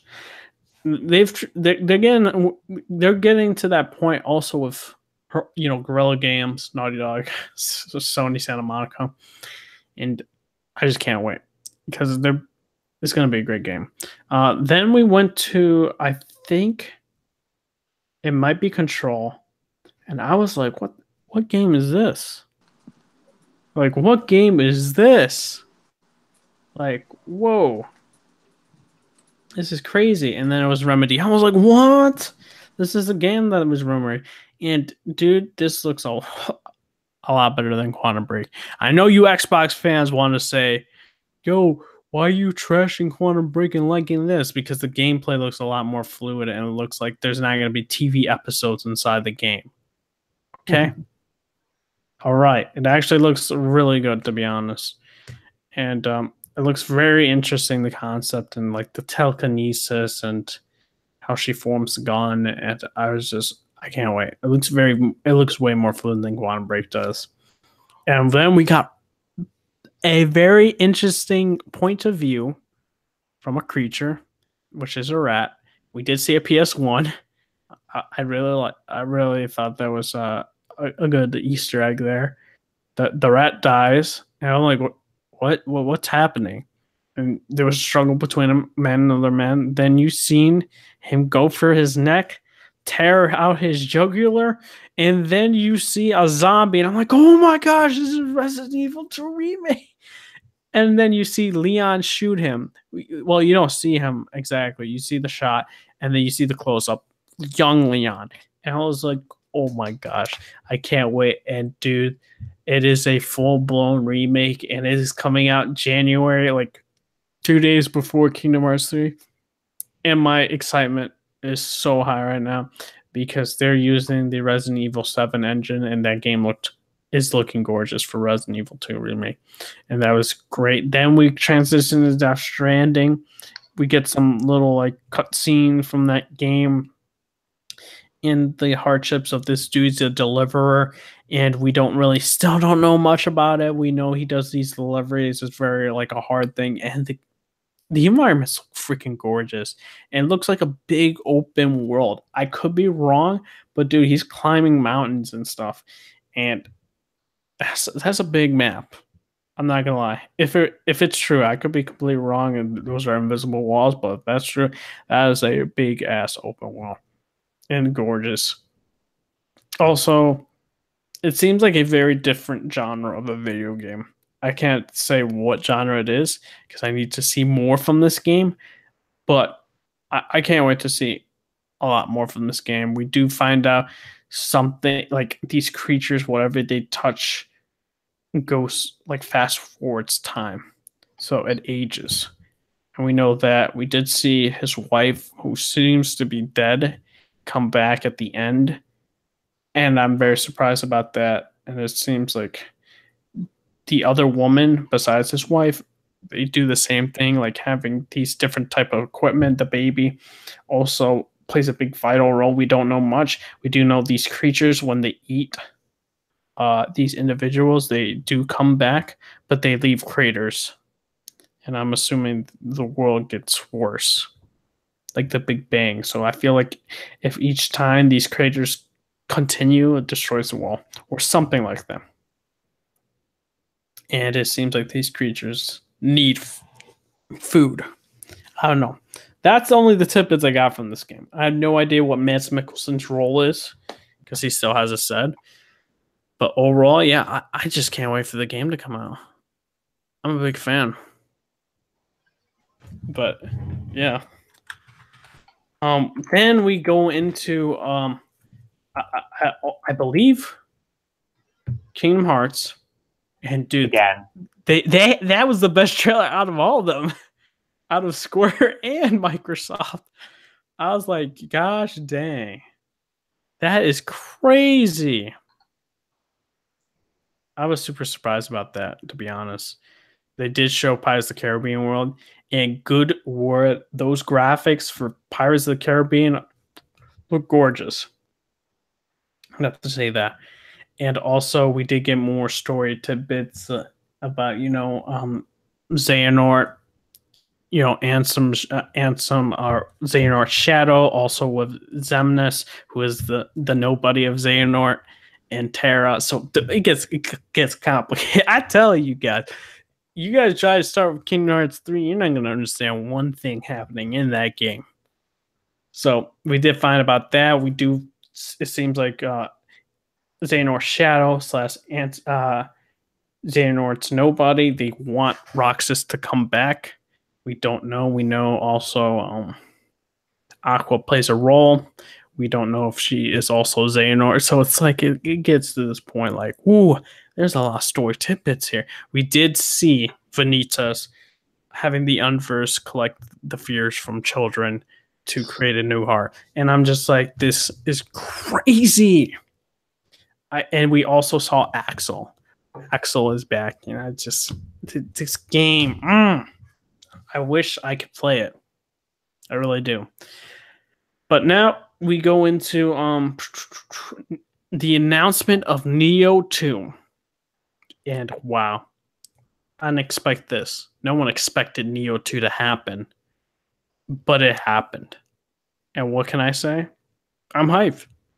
Neo is a good game. Bring on Neo 2. Now we go into the last bit of of the conference, and that is Spider-Man PS4. We did see the rafts, and I was such a dunce. I was like, yo, is this Splinter Cell? I said that. I was like, yo, is this Splinter Cell? Like the water? Because the water effects looks hella good. And I was like, oh gosh, the water effects. Amazing. And I said the raft, and I was like, is this something to do with Splinter Cell? And I completely forgot the raft is where they house all of the supervillains. And I was like, oh, okay, now this makes more sense. It's Spider-Man. And we did find out, we saw really fluid gameplay from Spider-Man with him taking down the guards with different move sets, and how he uses the walls to launch a full launch attack bouncing from the wall. And I thought that was really cool, and it's looking great. And they're having demos being shown off along with this demo that was shown. So it was great. So 2 demos. One demo you saw at the CES Sony's press conference. Another demo you got to get to actually physically play at E3. And they had a booth, and it looks really good. And then we got to see Rhino come up in this joint. Rhino has a new suit, more modern. I dig it. I don't really like this the comic where it's is he an actual Rhino or not? I don't really like that type of stuff. And it seems like it's more modern. We did get Scorpion, and Scorpion, we haven't seen Scorpion since Spider-Man 3, right? Or was he in Shattered Dimensions? He wasn't. No, he wasn't in Shattered Dimensions. Okay, so Spider-Man 3. No, he wasn't. He wasn't Shattered Dimensions. He was in 2099. Okay, 2099. Okay, he was in there. And his suit's more modern. Yeah. And I dig the more modern look. Yeah, but this is the one in Shattered Dimensions was Kron Stone. This one is Matt Gargan. Yeah, exactly. So different and, yeah. And then we see the destruction for the raft in full effect with Electro blowing shit up. And I'm just like, Oh gosh, and I love like Spider-Man's wit and like how he's like legit. Like people don't know this, and people think they're fans of Spider-Man. The reason why he cracks jokes like when he's in the grip of like Scorpion and like all these villains is because he's hella scared. Like that's the reason, is to deflect everything. And I love that about him and being shown this. We never really got in many Spider-Man games like that.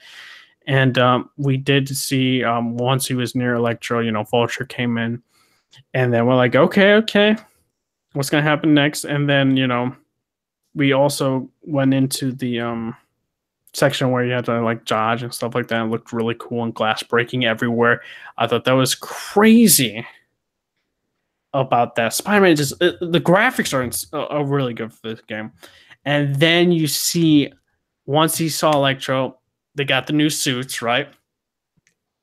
They're in their own special club, and Spider-Man is having a hard time, with these villains because it's about 8 years he's been Spider-Man, right? And they're all broken out. And we did see Mr. Negative, of course, along with it, which makes it 5. New take on the, Sinister Six, and Spider-Man just got wrecked.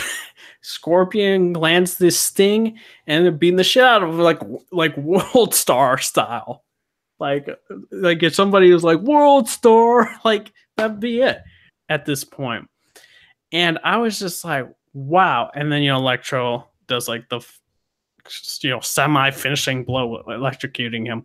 And of course, we see this light come in, and he's like, it's you.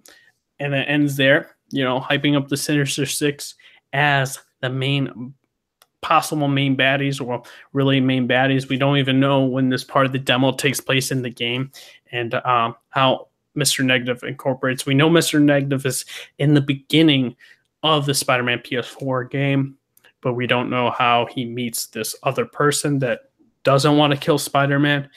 And people, have been making educated guesses. It could be Green Goblin as to who's, a surprise Doc Ock, or somebody entirely different. And it could be possible that somebody entirely different because he's surprised, or he's surprised that Norman Osborn's back in the Green Goblin suit, or Harry Osborn. It could be either one. We don't or it's really. Mary Jane on the Goblin Glider. Oh, snap. Dude, people would get pissed off at that. Oh yeah. Now, Uncle Ben's ghost. Oh no, Uncle Ben, or Peter Parker's dad in a white beard, like Amazing Spider-Man. Or it's Ben Reilly, the Spider clone. Oh shit, it's me. Oh gosh, that'd be crazy. And it ended it. And dude, what Sony showed makes me like, dude, if I didn't have like a PS4, I'd go out and buy a PS4 right now. And I was like, It was a good conference. Now, I do take points off for that really bad intermission that ruined the flow. And I like the surprises they showed for the conference. And the exclusives they showed gameplay of those games, which Microsoft didn't. They didn't really show gameplay. They showed semi-gameplay for Gears. Halo had no gameplay. And Forza actually did have gameplay. That one did. But other than that, Battletoads did not have gameplay. So, but I'm done. I get my score. I gave it an 8 out of 10. That's just me. Claudia, what do you think about Sony's PlayStation press conference? Okay, Sony's press conference was good. Not to the extent of Microsoft's. I'm sorry to say, but it's like they showed everything off at PSX, pretty much. And this was just like an in-depth into the big 4 games. The Last of Us Part 2, though, that was good. Spider-Man, they didn't really need to show much more information on Spider-Man because they had so much on Spider-Man already from Game Informer. And I know I'm going to get hate for this, but I think a Spider-Man game, the way it looks, just looks exactly like Arkham Knight. It just looks similar to Arkham Knight, and I'm gonna get hate on that. But Ghost of Tsushima looks good. Last of Us Part 2 looks good. But everything else was just like I felt a bit confused on what's it called, Death Stranding, and everything else was just like we've seen some of the other stuff. Ghost of Tsushima was great though, but I just think, overall Sony really didn't do as good as Microsoft. Yeah, we did get Kingdom Hearts 3, they've got an exclusive thing for Kingdom Hearts 3, but there was no need for them to be at Sony's, to be honest with you. Sorry, not Sony's, Best Microsoft. trailer of Kingdom Hearts out of all three. Okay, but what I'm saying is they shouldn't need to be at all three conferences. I think they should have just kept at 2. I wanted all three, and I got all three. You wanted all 3? That's your opinion. For me, it's just that they shouldn't have to be at all 3 conferences. They should have just kept it at 2, and the one which you're going to have exclusive for, which was for Sony, they should have just kept it to that. That's my opinion on that. And the whole thing. Wait 1 second. Just want to say, Nomura, if you're listening to this, Taladia doesn't encompass the Kingdom Hearts community, and I wanted all 3. I'm done. Okay, you've had. Okay, you know what? You're twisting my words. But what I'm saying is that at the end of the day, Sony did not have the greatest of press conferences. I mean, it wasn't as good as last year or the year before. I actually like this conference more than I did last year's. Last year's wasn't really that good. Like it showed good games, but I felt it was way too jerky. There you go. I mean, but this year's is just like they showed everything at PSX, and it's just like from last year. Did they show anything of PSX last year? They didn't show last. They pulled out the couches. But they showed off they showed what games they had that they're gonna show us. But even though they showed us in depth into these types of games, I think personally though, it's like Ghost of Tsushima was good. Death Stranding was a bit, mind mess up thing. But the what's it called? The Ghost of Tsushima, The Last of Us Part 2. Those 2 games got my attention. Other than that, I just think everything else was just a bit. I really wasn't really interested in. Yes, I know I'm a Spider-Man fan, but I know I like other games as well. But it's still, you can't grab people's attention by just giving them something that we've seen from other games and stuff like that. Whereas The Last of Us Part 2, they show something completely different. And so did what's it called? Ghost of Tsushima was completely different. And I like samurai games. I'm not gonna lie. I like something with a sword and stuff like that. That got my attention.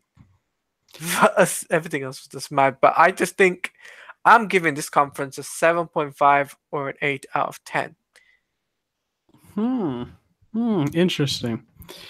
I do know this dude named Amazing Luca who's been very critical of the game. And when he actually got his hands on the game, it was very interesting to hear what he had to say because he played the demo. And what he said was very interesting. And he said that when he played the game, because he said he thought it was going to feel like the Arkham games, it didn't feel like the Arkham games. For me, from what I saw, though, and he was saying like when he was like you, and said when he saw it, it seemed like it was going to be like the Arkham games. He's like, yeah, this is going to be 100% like Arkham combat. Nah, he's like, this was way different in terms of combat than the Arkham. It looks like it, and he's like, yeah, but it's not. And I was like, huh. We'll have to wait and see until the full game comes out. I'm just saying, guys, check out Amazing Luca because. Sometimes I really dislike this guy sometimes. I was like, you trash guy, you did some interesting things, but I was like he said some interesting points, and I was like, wow, I did not expect that because I even thought it was going to have Arkham combat similar. And he said, no, it is different. It did look similar, though. I'm not saying it did look completely like the Arkham games. He did say it looked like Arkham Knight. Similar to Arkham Knight. Inspector, get in here. Did he say it looked I'm exactly not like saying, you know Arkham what? Knight? I'm gonna be honest with you. I know that you're a big PS guy, Whoa, and I know whoa, that whoa. Inspector, I know. come here. Well, don't bring We're bias bringing him into in the this. Don't room. bring bias into this. I'm just don't saying. bring bias into What's the last game I played? If you played on PC, I know you played on PC. Oh, But what I'm saying but is, you I just know said you're I'm a big. big PlayStation guy, huh? What I mean by you're a big PlayStation guy, because I've seen this a lot on, on What did I say other about things. the Order 1886? I don't know what you said about I what said it trash. What did I say I about was half Golden awake. Axe? Trash. What did I say about Drive Club? Trash. What did I say about GT Sport? Trash. And I can keep going on and on. I'm just saying though, it's like these like AAA budget games, like super. Don't forget, this is just a superhero game, and this is the only superhero game that's coming out this year alone. Mhm. So people will compare it to the Arkham Knight game. I'm telling you that. And once this game gets released, I'm telling you, people like IGN, GameSpot, other basically big major, what's it called, reviewers and stuff like that, they will actually compare it to Arkham. I'm telling you, that's what it's gonna be. And I'm saying like this conference, it's alone. It was a 7.5 or an 8 out of 10 because they didn't show enough enough games to really attract other people in. And I think that's the problem that Sony had this year compared to what they had at what they did for PSX, where they did show a lot, but obviously no Wait, gameplay. what But did they show in the last PSX? they showed they showed the games that they were gonna have. They only showed This- Medieval. Yeah, but they didn't. That was on the list, by the way. That was on the rumored list. Yeah, but that was the only game that they showed at PSX. At the last PSX. Yes, the last PSX. And I'm they pretty played sure an Spider-Man. interactive demo of Detroit Become Human. But it's like what I'm saying is though, as an overall thing, it's like I'm not saying PlayStation is this and PlayStation that. I'm not saying that. I'm just saying comparing it to the fact of what. Oh, I know what you're saying. I'm just saying, why did you saying last PSX when they didn't show anything last PSX? Because the last PSX did show. I was a lot interested in the last PSX compared to this year's E3. That's what I'm saying. They pulled out couches in the last PSX. There was a lot of other games that like Detroit was a big game. I'm really I interested. know. in. I know. I mean, they showed the demo, but that was it. Medieval, and that was it. Yeah, they didn't really show anything at PSX. They showed like a lot of multi-plat games, but not like. Well, I don't. Did they even show multi-plat games at the last PSX? Yeah, like, yeah. They like showed. I don't remember, but I think it was a lot of like multi-plat games. Because all I remember was they talked in couches. Sean Layden was there. Hideo Kojima was there. Like, I just think. Let's just move on. Yeah, Let's I just think. more. Just move on. Yeah. Damien, what are your thoughts on Sony? I agree with Claudia, except for the Spider-Man part. I actually thought it looked like I saw a little bit more gameplay of it, and it looked pretty good. This looks like it could be the best Spider-Man game, So, but other than that, yeah, Resident Evil 2 didn't surprise me, but it still looked good. Yeah, I thought the PlayStation exclusives were good. That's what, Microsoft, they need to step up their game in that department. But overall, yeah, I thought I gave PlayStation a 8 out of 10. Nice. Inspector, what do you think about Sony's conference? I didn't watch the conference, but I did watch the big four trailers. I watched Last of Us. I watched Spider-Man, Ghost of Tsushima, and whatever the other Death Stranding. Yeah. I guess I'll start with Death Stranding just because I thought it was okay, but it didn't really impress me that much, mainly because it seems like that's a lot of stuff we've seen before, just with a couple new actors shown. I mean, it looks cool. I still think we need to know more about it for me to get super hyped about it, because I think Kojima is just playing up how really weird this game is and not like showing us like the actual like oomph behind this game. So I think we need to see more solid stuff about it before I get super hyped. Spider-Man looked great, in my opinion. It looks really fluid. I like the web swinging. I like how fluid how fluid the animations are. The graphics look great.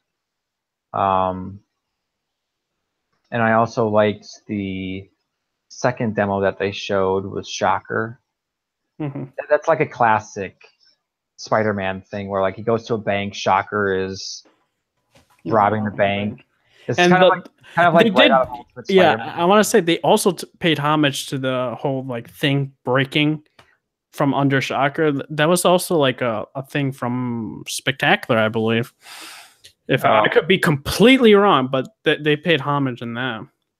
Yeah, and that is I guess that's like a big bank in New York because that bank is huge. Mm-hmm. Like no one uses banks anymore. Shocker. Everything's digital. And I did like what you mentioned about Shocker. Like he tried to punch him in the face. It's like, whoa, wait a minute. Yeah. Like I was like, usually that's what he does because Shocker usually has like a just cloth stuff. Yeah. And I love that like little like nod they did there because he usually punches him right in the face. I like his quips. I like all the designs. Maybe like the ending probably is Norman Osborn, maybe Doc Ock. I don't know. Or brand new person, who knows? Or a brand new person. Because maybe. they changed the Sinister Six. They made Mr. Negative now a member. Or maybe that's just like a misdirect. I don't know. Maybe, I mean, they could have another member, like change Mr. Negative with somebody, but I don't know. It seems like they're trying to what's the correct word? Mainstream Mr. Negative in a way. Yeah, because Mr. Negative, I think, was created by Dan Slott, if I'm correct. I don't know. He's just not a popular villain like that. He's not a popular villain. Mm-hmm. Last of Us looked great. It's very brutal.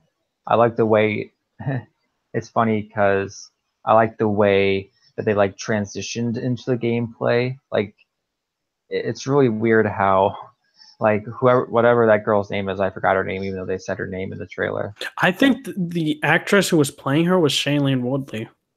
Huh. Interesting. I believe so. I could be wrong, but I'm pretty sure Shailene. It's funny because when they like it's funny because they were saying like, oh, they should goes into like the gameplay, like fades into the gameplay. And like, is that really what people think of Ellie? Or like that's what Ellie thinks of herself? Or she thinks of Ellie? I thought that was funny. But yeah, the game looks brutal. It looks even more fluid than the first Last of Us. Like that scene is kind of right out of the first Last of Us where you're like in the snow hiding from the people and you're like in a store and like hiding behind the things. But like instead of in the snow, it's like all overgrown and you're like hiding in the bushes. I like again like how you could like take out stuff, like take out the arrow from your shoulder, and how like she has like a machete now. She got a machete sword? from one of the enemies. Yeah. And were those fireflies that she was killing? No, I believe it's like some religious cult or something like that. Yeah, because they had like a call, like a bird call or whatever, the whistling. Yeah, that's like one of the communications they said that the enemies do. Yeah, and like those deaths are like brutal. Like when she like when the girl was like looking, and she was looking down, and like you shot her in the face, it was like really brutal. Like how she like just falls down, and like how she just like shot that guy like with an arrow, and like Ellie just like let him go and he dies. But I think the highlight though was Ghost of Tsushima. That game just looks gorgeous. Like when he got off and I saw the grass, I'm like, this looks real. Then he goes out into that vista where like you see the horizon. I'm like, this is one of the most gorgeous games I've ever seen. Like Uncharted 4 and like God of like I think it might be on par with God of War or maybe above God of War. And God of War is probably like the new benchmark for graphics in terms of like PlayStation exclusives. But I think this just blew it out of the water. And I don't know if like games technically have cinematography, but as we said, like the scene where like you're sword fighting that woman, and like before the sword fight, it's just like a stare down, and it's like there's a sunset in the background. It's just like they're all covered in shadow. And it's like a wide shot, and it just looks awesome. Yeah. Yep. Right. So that is really our E3 reactions and reviews, and we're gonna cover one more like gaming thing, and that has to do with Eidos Montreal studio head. I believe one of the Naughty Dog developers were talking about the new mechanics of dodging and stuff like that, and they replied to, as the studio has said, and fake. And of course, the Naughty Dog person called him out, screenshotted it, because the studio head did delete it afterwards. Because, you totally will delete something when you actually didn't mean it, right? And then, they did talk more about it in the Coliseum about The Last of Us. Then I did look on Twitter. The studio head apologizes by saying it is a language barrier, that his language misinterpreted it, misinterpreted what he said, and fake. And because Eidos Montreal, I believe, is what place are they? French or Canadian? They're from Canada. So, Montreal, Canada. So when you when you translate that, you would think, right? Fake means something totally different, like 100% different. Oh wait, and fake means totally that. Like what?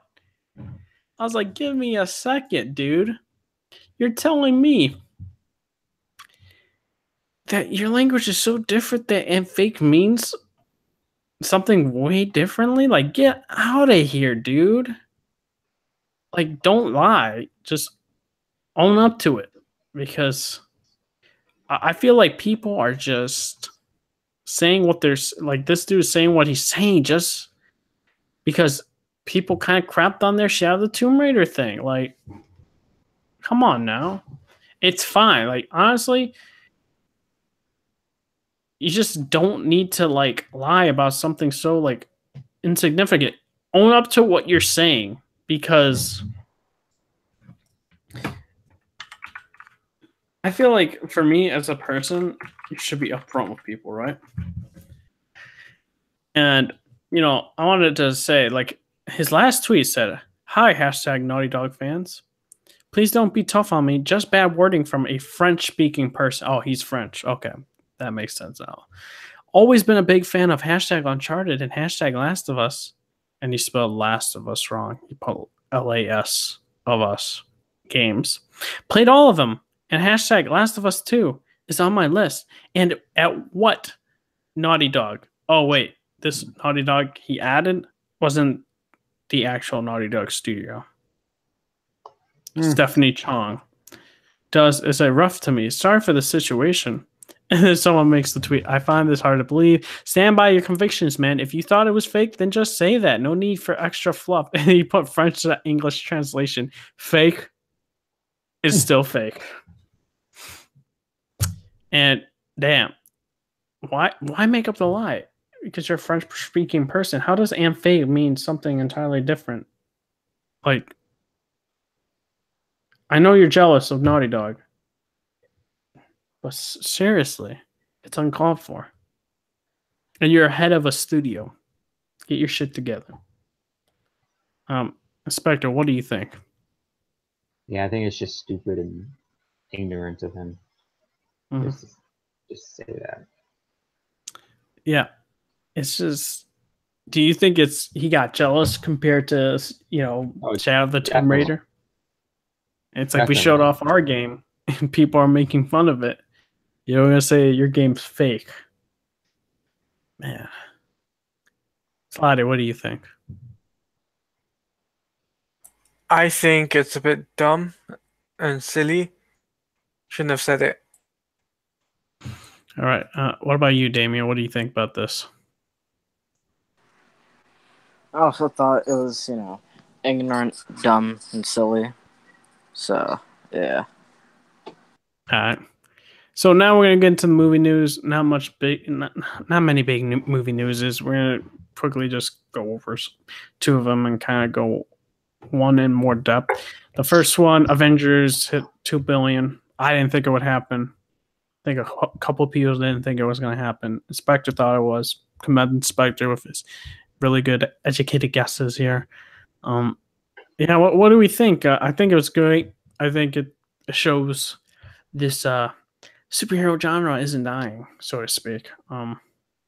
But yeah, we'll go with Inspector. What do you think about this hitting $2 billion? I think it's great. It shows that this movie next to Black Panther really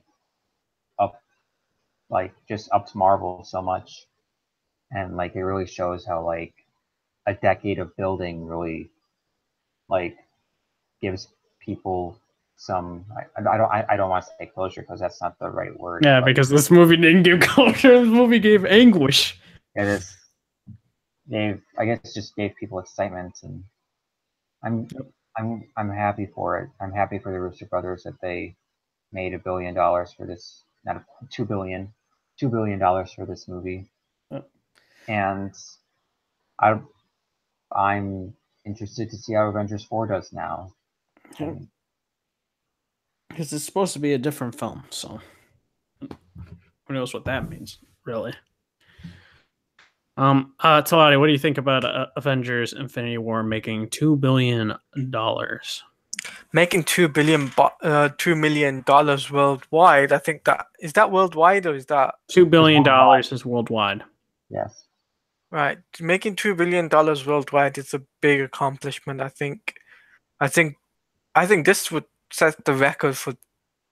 This sets the benchmark for other superhero movies, or better yet, other franchises to try and match up to what the Avengers Infinity War has done.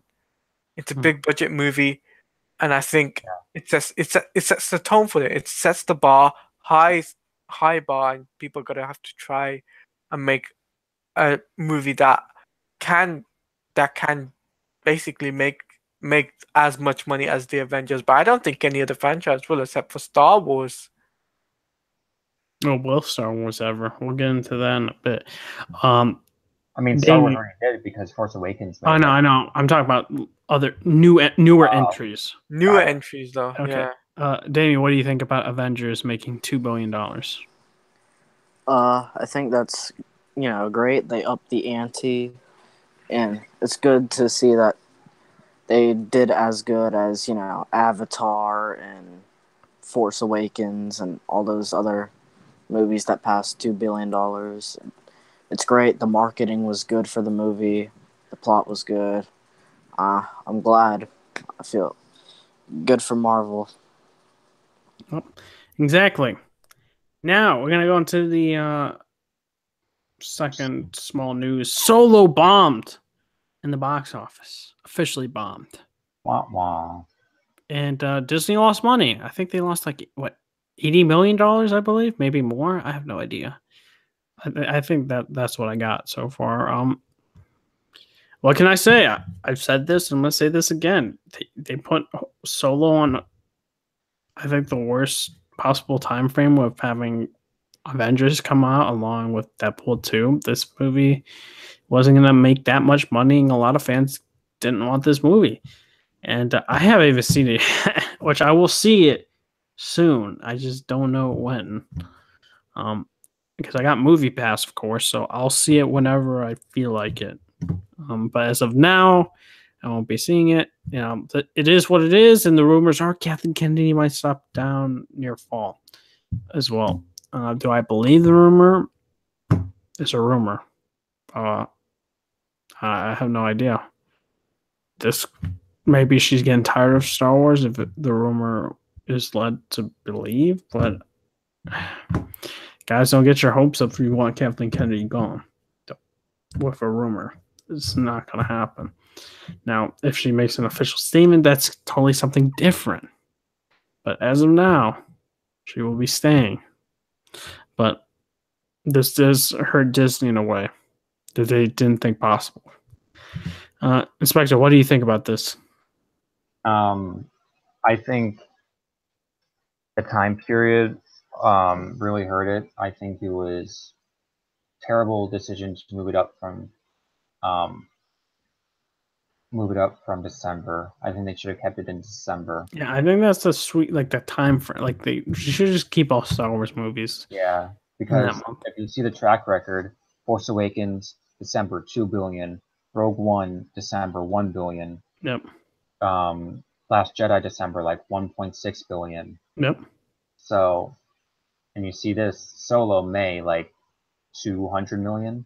Mm-hmm. Like, there's a huge disparity there. And plus, I just think the interest in this movie was really holding against it because not a lot of people wanted this movie. And there was, of course, the anti-Star Wars people that hate Disney Star Wars that were really against it.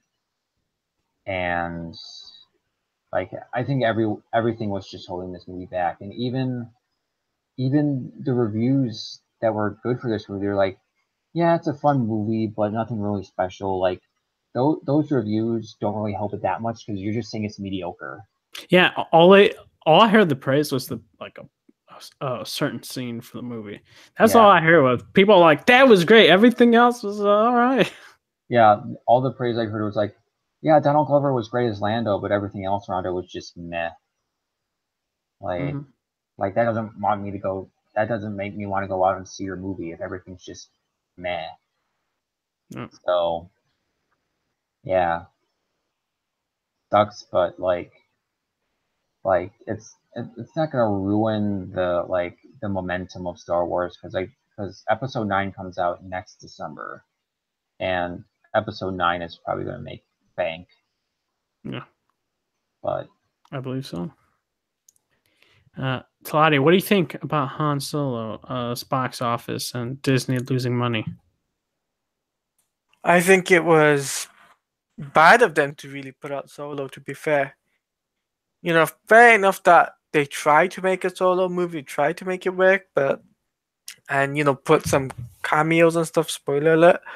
But still, I think they shouldn't have done a Solo movie. I think they should have focused on what people wanted. They should have just said, look, what the fans want, we'll give them that. Like, people wanted Darth Maul movie. People wanted a Darth Vader movie or a Obi-Wan Kenobi movie. They should have done something like that. Instead of them just focusing on Solo, which obviously that Solo movie didn't live up to expectations money-wise. And for them, for now, it's like it doesn't look in a good position. It doesn't look like they're in a really good position for them to do another story movie of that type of movie, if you know what I mean. Yeah, I think this is the problem. They shouldn't have done it. So. What do you think, Damien, about Han Solo's box office and it affecting, Disney losing money? Yeah, I think, like, I haven't seen the movie, but they should have just left it at December. I think it's a little bit of Star Wars fatigue. We got how many movies? We got Force Awakens, Rogue One, Last Jedi, and plenty more movies to come too. So, yeah, and plus the original directors for the movie, Phil Lord and Chris Miller, they left due to creative differences, I think. So, overall, like, I don't know. I think they should just chill out with the Solo movies or story movies. Boba Fett, I think that's the one I'm just looking forward to, though, since it has James Mangold as director. Yep. He did Logan. But overall, yeah, that's my thoughts on Solo bombing. All right. So we did get a big industry type of thing that happened, and the AT&T and Time Warner merger is going to officially happen. It went through the government, and I don't know what to say. Things could look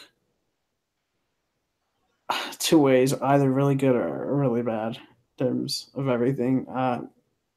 We just don't know because AT&T hasn't really had entertainment division in terms of movies and TV shows, and they're good to own WB pictures and shit, along with HBO. So I'm really hoping, from what I'm hearing, because there's some statements that have made me scared about AT&T in the past about them like saying some shit about HBO and how they would, make episodes shorter for like Game of Thrones or something like that. And I'm just like, oh gosh, this is not good. How do we feel, Inspector, about this? Um, as with you, I'm kind of mixed on it because we don't really know the full ramifications of it. It could be good and it could be bad. Like AT&T with Time Warner, they could split up like the different studios. Like you have Warner Brothers, and then you have underneath Warner Brothers, you have like New Line Cinema, and you have DC Comics, DC Entertainment. Then you have Warner Brothers Interactive, which is the video game company, and then you have like a bunch of these other splinter studios under Warner Brothers. Because Warner Brothers is kind of like it's the main division of Time Warner. That's like the main studio. Like Warner, Time Warner is like the big, like the boss, and then Warner Brothers is like the sub boss, and then you have everybody below the sub boss. And I think mainly this is more in the digital front where they're going to do maybe more streaming for WB properties, not just like I know they're doing the DC universe, but maybe more streaming on like maybe more Harry Potter stuff because Harry Potter is a big franchise. More horror stuff because that's been a big thing for WB, like It and Conjuring and those movies. Maybe like since James Wan is big in that department, maybe he'll become like a sub head or like a head of that department. And what goes along with this, I don't know. Like I don't know if we'll get to it maybe, but the whole DC Entertainment reshuffling, where with Diane Nelson leaving and then now Jeff Johns stepping down as chief creative officer and creating his own production studio, like that could be a part of this merger. So it's really interesting, and we'll just have to see how it pans out. Yep. What do you think, Toddy, about this? About WB and AT&T merging? Yeah, the merger happening. The only thing I can say is we're gonna have to find and see how much of a difference it makes for WB and DC, since they merged with AT&T. If the merger thing would be a good thing or if it would be a bad thing, time will tell. I mean, they were hinting at that too because I saw in some AT&T stores in the but it was I go to, they had like Justice League photos in the background. I remember this was like a year ago or something. They were hinting at AT&T and WB were gonna merge. It was in November where they announced it. Like AT&T is bidding, and now with this, the whole Comcast, Disney, Fox deal. That's crazy. Yeah, I was like, dude, we're allowing a lot of big corporation merge with other corporations. It's crazy. I thought this shit is monopoly. Like, what? What is what is this? Is it? I'm just saying though, man. I think we'll have to find out and see what how much of a difference this makes. That's crazy though. AT&T owning a freaking movie company. That's A crazy. movie company, yeah, that's crazy.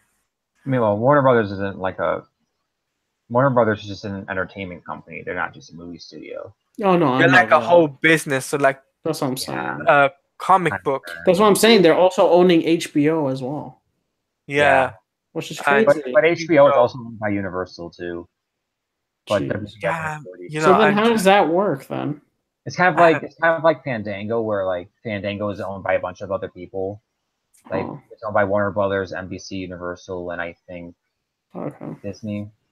And Like, plus, and because AT&T is now taking over WB and DC, this will also boost. I don't know if this will boost up the economy for them, for not only for comic book sales but for movie sales, animated movies. I don't think so. Just because I think this is just an acquisition just for content, not just like I Do you think. think this? Do you think this will?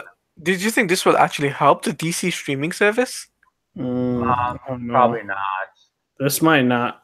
Actually, they might just do something entirely different with this streaming service. If 18, Especially since it's under like I think this streaming service is going to be like under Jeff Johns' Mad Ghost production since he. But don't you think that AT&T might affect that then? I don't know. I think since because I don't know if that is part of the whole WBDC machine. I think that's just Jeff Johns' thing. I don't know if it's connected, but like Jeff Johns still works for DC Comics. Like he's still going to be a writer and a producer. But I think that the whole like studio thing, I think that's just his. I think that's away from AT&T and WB. I think that's just his studio. Okay. Yeah. So it's. I think it's just. We'll just have to wait and see. But Damien, what do you think? I agree with y'all. Like, we just have to wait and see. I mean, I don't think it should really affect anything DC related, but then again, you never know. Okay. All right. So, Inspector, I'm going to leave you with the two topics of Wonder Woman and the whole DC shuffling, and then that'll be it. So first off, I think I'll start off with the easy one. Wonder Woman 84 teaser photos came out. One was from Patty Jenkins, and it was a picture of Steve Trevor, and everyone's putting out their theories. And another one was put out by Gal Gadot, where she's staying in front of a bunch of movie screens or TV screens. And that's like a beautiful shot because you see like her reflection in the glass. And like it doesn't confirm anything, but I have a theory. I think this doesn't confirm anything, but I think there's a big possibility that Maxwell Lord might be the villain in this movie next to Cheetah. And it kind of makes sense because we're in the 80s, and 80s is a big espionage time. And Max Lord, even though he's technically not a bad guy, he's kind of like Purple Man, kind of, where like he uses the power of suggestion to tell people what to do. And maybe that's not the best thing because people will automatically draw comparisons to Purple Man, even though the Marvel Netflix shows have like really low viewership. But I think it's a good time.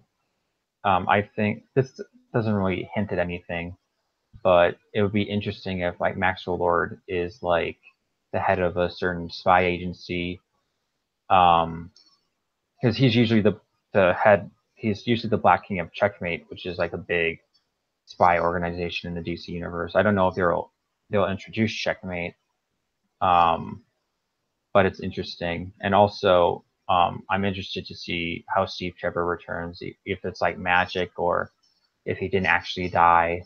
But like, I don't know if he'll do the didn't actually die part because I think that's too similar to Captain America. And I think people already drew too many comparisons between Steve's death in Wonder Woman and Captain America's death. Even though I think wouldn't it just also create like I don't know a little bit of dialogues with Justice League and all that? Yeah, even though I think Patty's doing her own thing where she's kind of like retconning stuff out that she doesn't like. That's like true. in Batman v Superman, she said, "Oh, like it's been 100 years. I walked away from mankind for 100 years, and like at the end of Wonder Woman, she didn't give off that idea. At the end of the first Wonder Woman, so I think Patty Jenkins is like, even though she's kind of like, I think as much because she and Jeff Johns are co-writing, and he's also co-producing with Zack Snyder. And of course, like all the Snyder fans are like, oh, they're gonna whatever because Justice League, whatever. It's like whatever. Like I think they'll let bygones be bygones and just work professionally together. I don't even think Zack Snyder will be really involved though. For me, I feel like it's just going to be his name there. I don't know. I feel like he's the. I think what it's going to be is that much like Wonder Woman, I think he's going to be the consultant on the action scenes, and that's all. I think because say what you want about Zack Snyder, but he could frame a great action scene, and he knows how to choreograph an action scene. He knows how to do an action scene, make it awesome and stuff. So I think he's going to be like an action scene thing. Because if you watch Wonder Woman, the first one, the action scenes are very Zack Snyder-esque, minus I guess the No Man's Land scene. But it's interesting.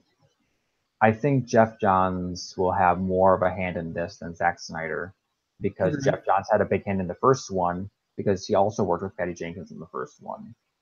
I think he co-wrote it with Alan Heinberg and Patty Jenkins. And Alan Heinberg isn't coming back for this one. Yeah, one of the Expendables writers. Yeah, and he's and of course there's a bunch of set photos that just leaked. Of course, people are just like taking out their phones and taking pictures. There was like a little thing that like hinted towards like AIDS, like a little thing that said like silence equals death, which is like a big protest during AIDS in the 90s and in the 80s, I mean. And if you just look at like the wardrobe and like the look, it does look very 80s retro, which I like. I like how they're like keeping informed to their time period that they're focusing on. So what do you think, Red Hood, of the pictures? I thought it looked great. Yeah. To be honest.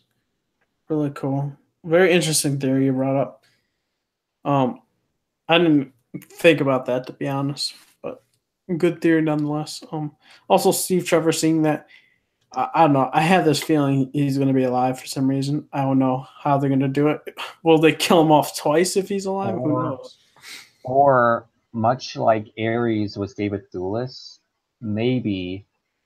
I think the Steve Trevor fans will get pissed off at this. But what if Steve Trevor is Hades in disguise? Oh, snap. Yeah, that just came into my head. I just thought about that right off the top. Maybe. And that would be an interesting dichotomy, but I don't know. I don't think they'll do that. I don't think Patty would do that, because like Steve and Diana had a great chemistry in the first one. Sure. What did you think, Taladia, of the pictures?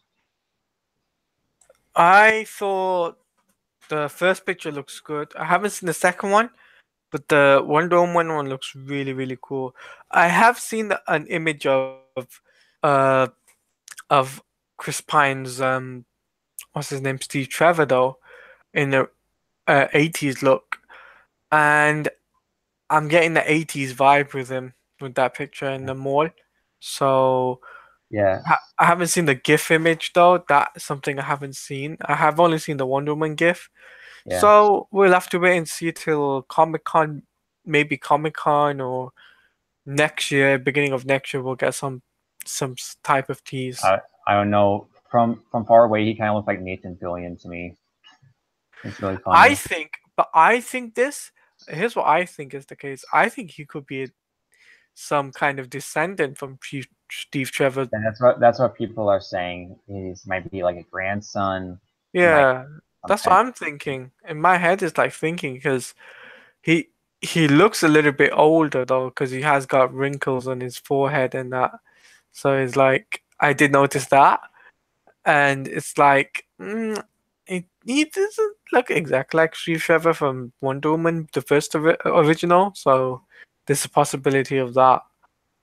So but obviously we'll have to wait until Comic-Con. Obviously they might show something there, or possibly they'll show something at next year's big event or something like that. They will show something. Yeah. Who So knows? yeah, Damien, have you seen the pictures and what are your thoughts? I've seen the pictures. Yeah.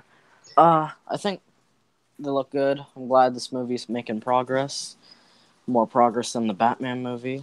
But yeah. Steve Trevor, like, I don't know. I have a feeling it might just be like an hallucination. Like he's not really there, but maybe that's a bit of a stretch. But that's my theory on Steve Trevor. And yeah, I could see like a really big villain besides Cheetah in the movie. Yeah. Maybe Maxwell Lord, but I don't know. I think he was in Supergirl not too long ago, so we'll have to wait and see. And the whole like, so the reason why I thought is that because all those TVs, even though they're just like random things, it kind of reminded me of Brother Eye, which is a Max Lord thing from Yeah, Infinite uh, Crisis yeah, or Infinite Countdown. Crisis. Yeah, Infinite Crisis. Yeah.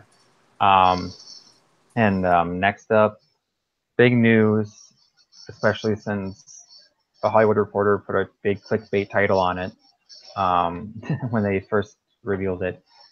Jeff Johns is stepping down from the executive role at DC Entertainment. He's no longer chief creative officer, and Jim Lee is taking over that spot.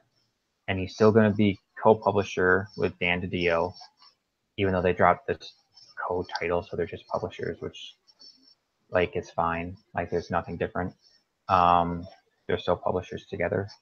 It's interesting though that even like what he's doing is that he's leaving the executive job, but just like moving across the hall. He's just gonna be a writer again. He's coming back to writing comics full time, and he also created a new production studio called Mad Ghost Productions, and his first movie project is going to be Green Lantern Corps, which totally makes sense because he wrote the book on Green Lantern. He had a whole 10-year run on Green Lantern. He's going to write and produce it. So David Goyer's out? From the looks of it, from the sounds of it, yes. Good. David Goyer is out, yes. I agree. And what's interesting is that like it's movies, comic books, and TV shows. Of course, we know he has a heavy hand in the DC streaming service, especially Titans and Doom Patrol. And with comics, they announced a Shazam book written by him coming in the fall. The Three Jokers book with Jason Fabok. And that's a big thing because that was revealed in Rebirth 2 years ago, and they're finally. We don't know when the book is coming out, but we know that it's happening. But we don't know if it's like a mini series or if it's just like an 80-page one shot. Batman Earth 1 Volume 3, which I'm really hyped for because I love the first 2 volumes. And I think those are the 3 books. Yeah, 4 books, I mean. And Doomsday Clock, of course, because he's still writing Doomsday Clock. And I think since he's back in the full creative mode, that I think Doomsday Clock might go back to a monthly schedule because Doomsday Clock now is on a bi-monthly schedule, so it's coming out every 2 months.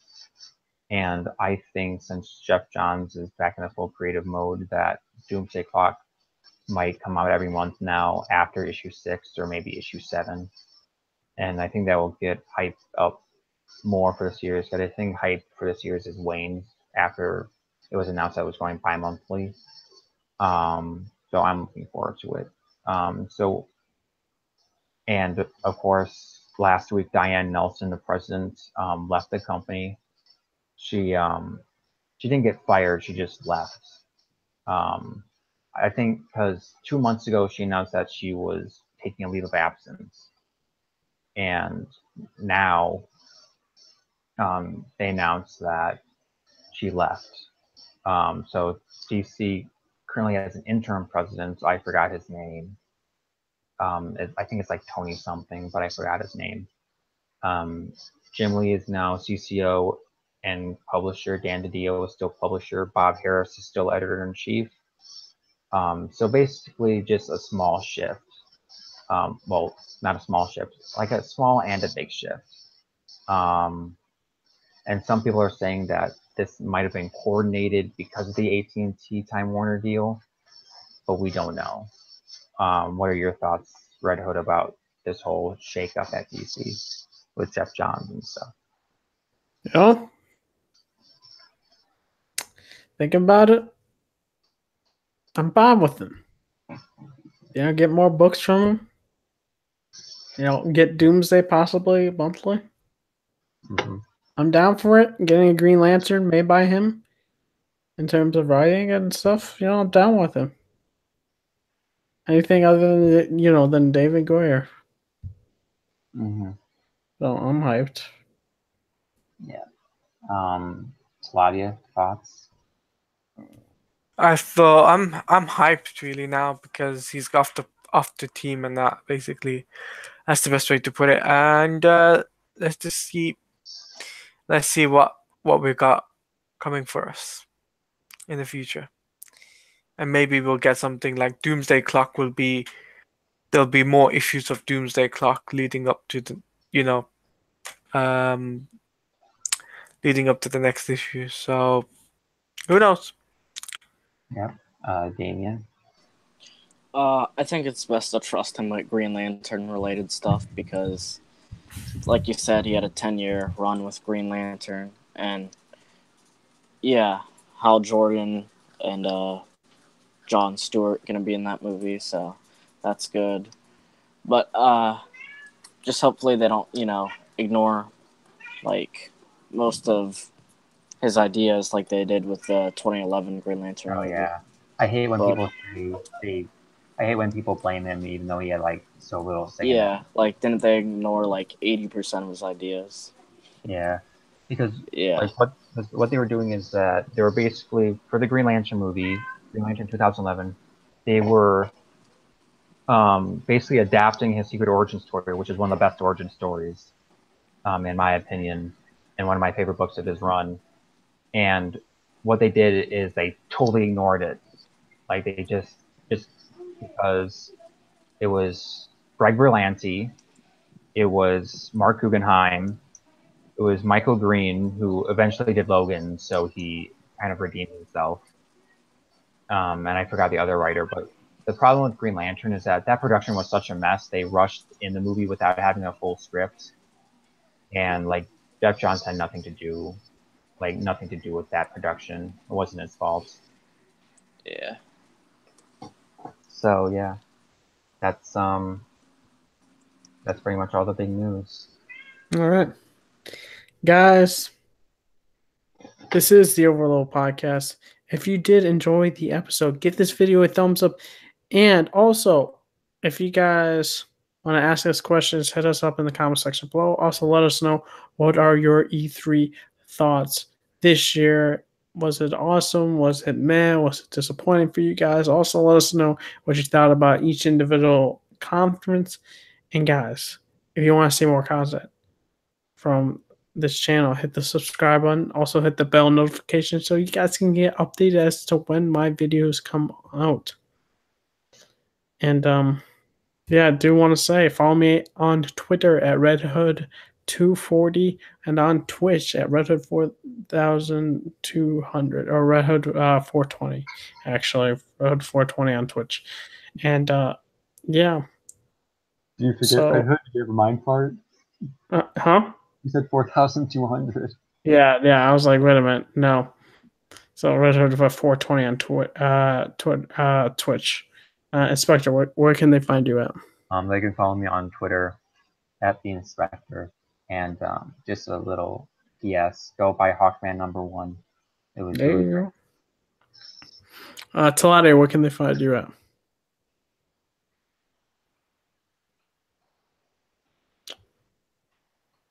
Claudia. Oh, snap. Oh, Sam. He's Oh. muted. There he is. You can find me on Twitter, which is at mtaladia. You can also follow me on Twitch, which is twitch.tv/TaladiaPlays. And you can also follow my YouTube channel, which is youtube.com/TaladiaPlays. Currently, I'm taking a break from YouTube, but you guys can follow me on Twitch, where I'll be live streaming next week. I'll be doing Arkham Knight, and I'll be doing some Injustice lore, talking about some of the DC characters within the Injustice universe. All right, Damien, where can they find you on? You can find me on Twitter at Damien Dangerous and on youtube.com/Dangerous Damien. Nice. Well, guys, this is the Overleveled podcast. Signing off. See you later, guys. See you later, guys. See ya.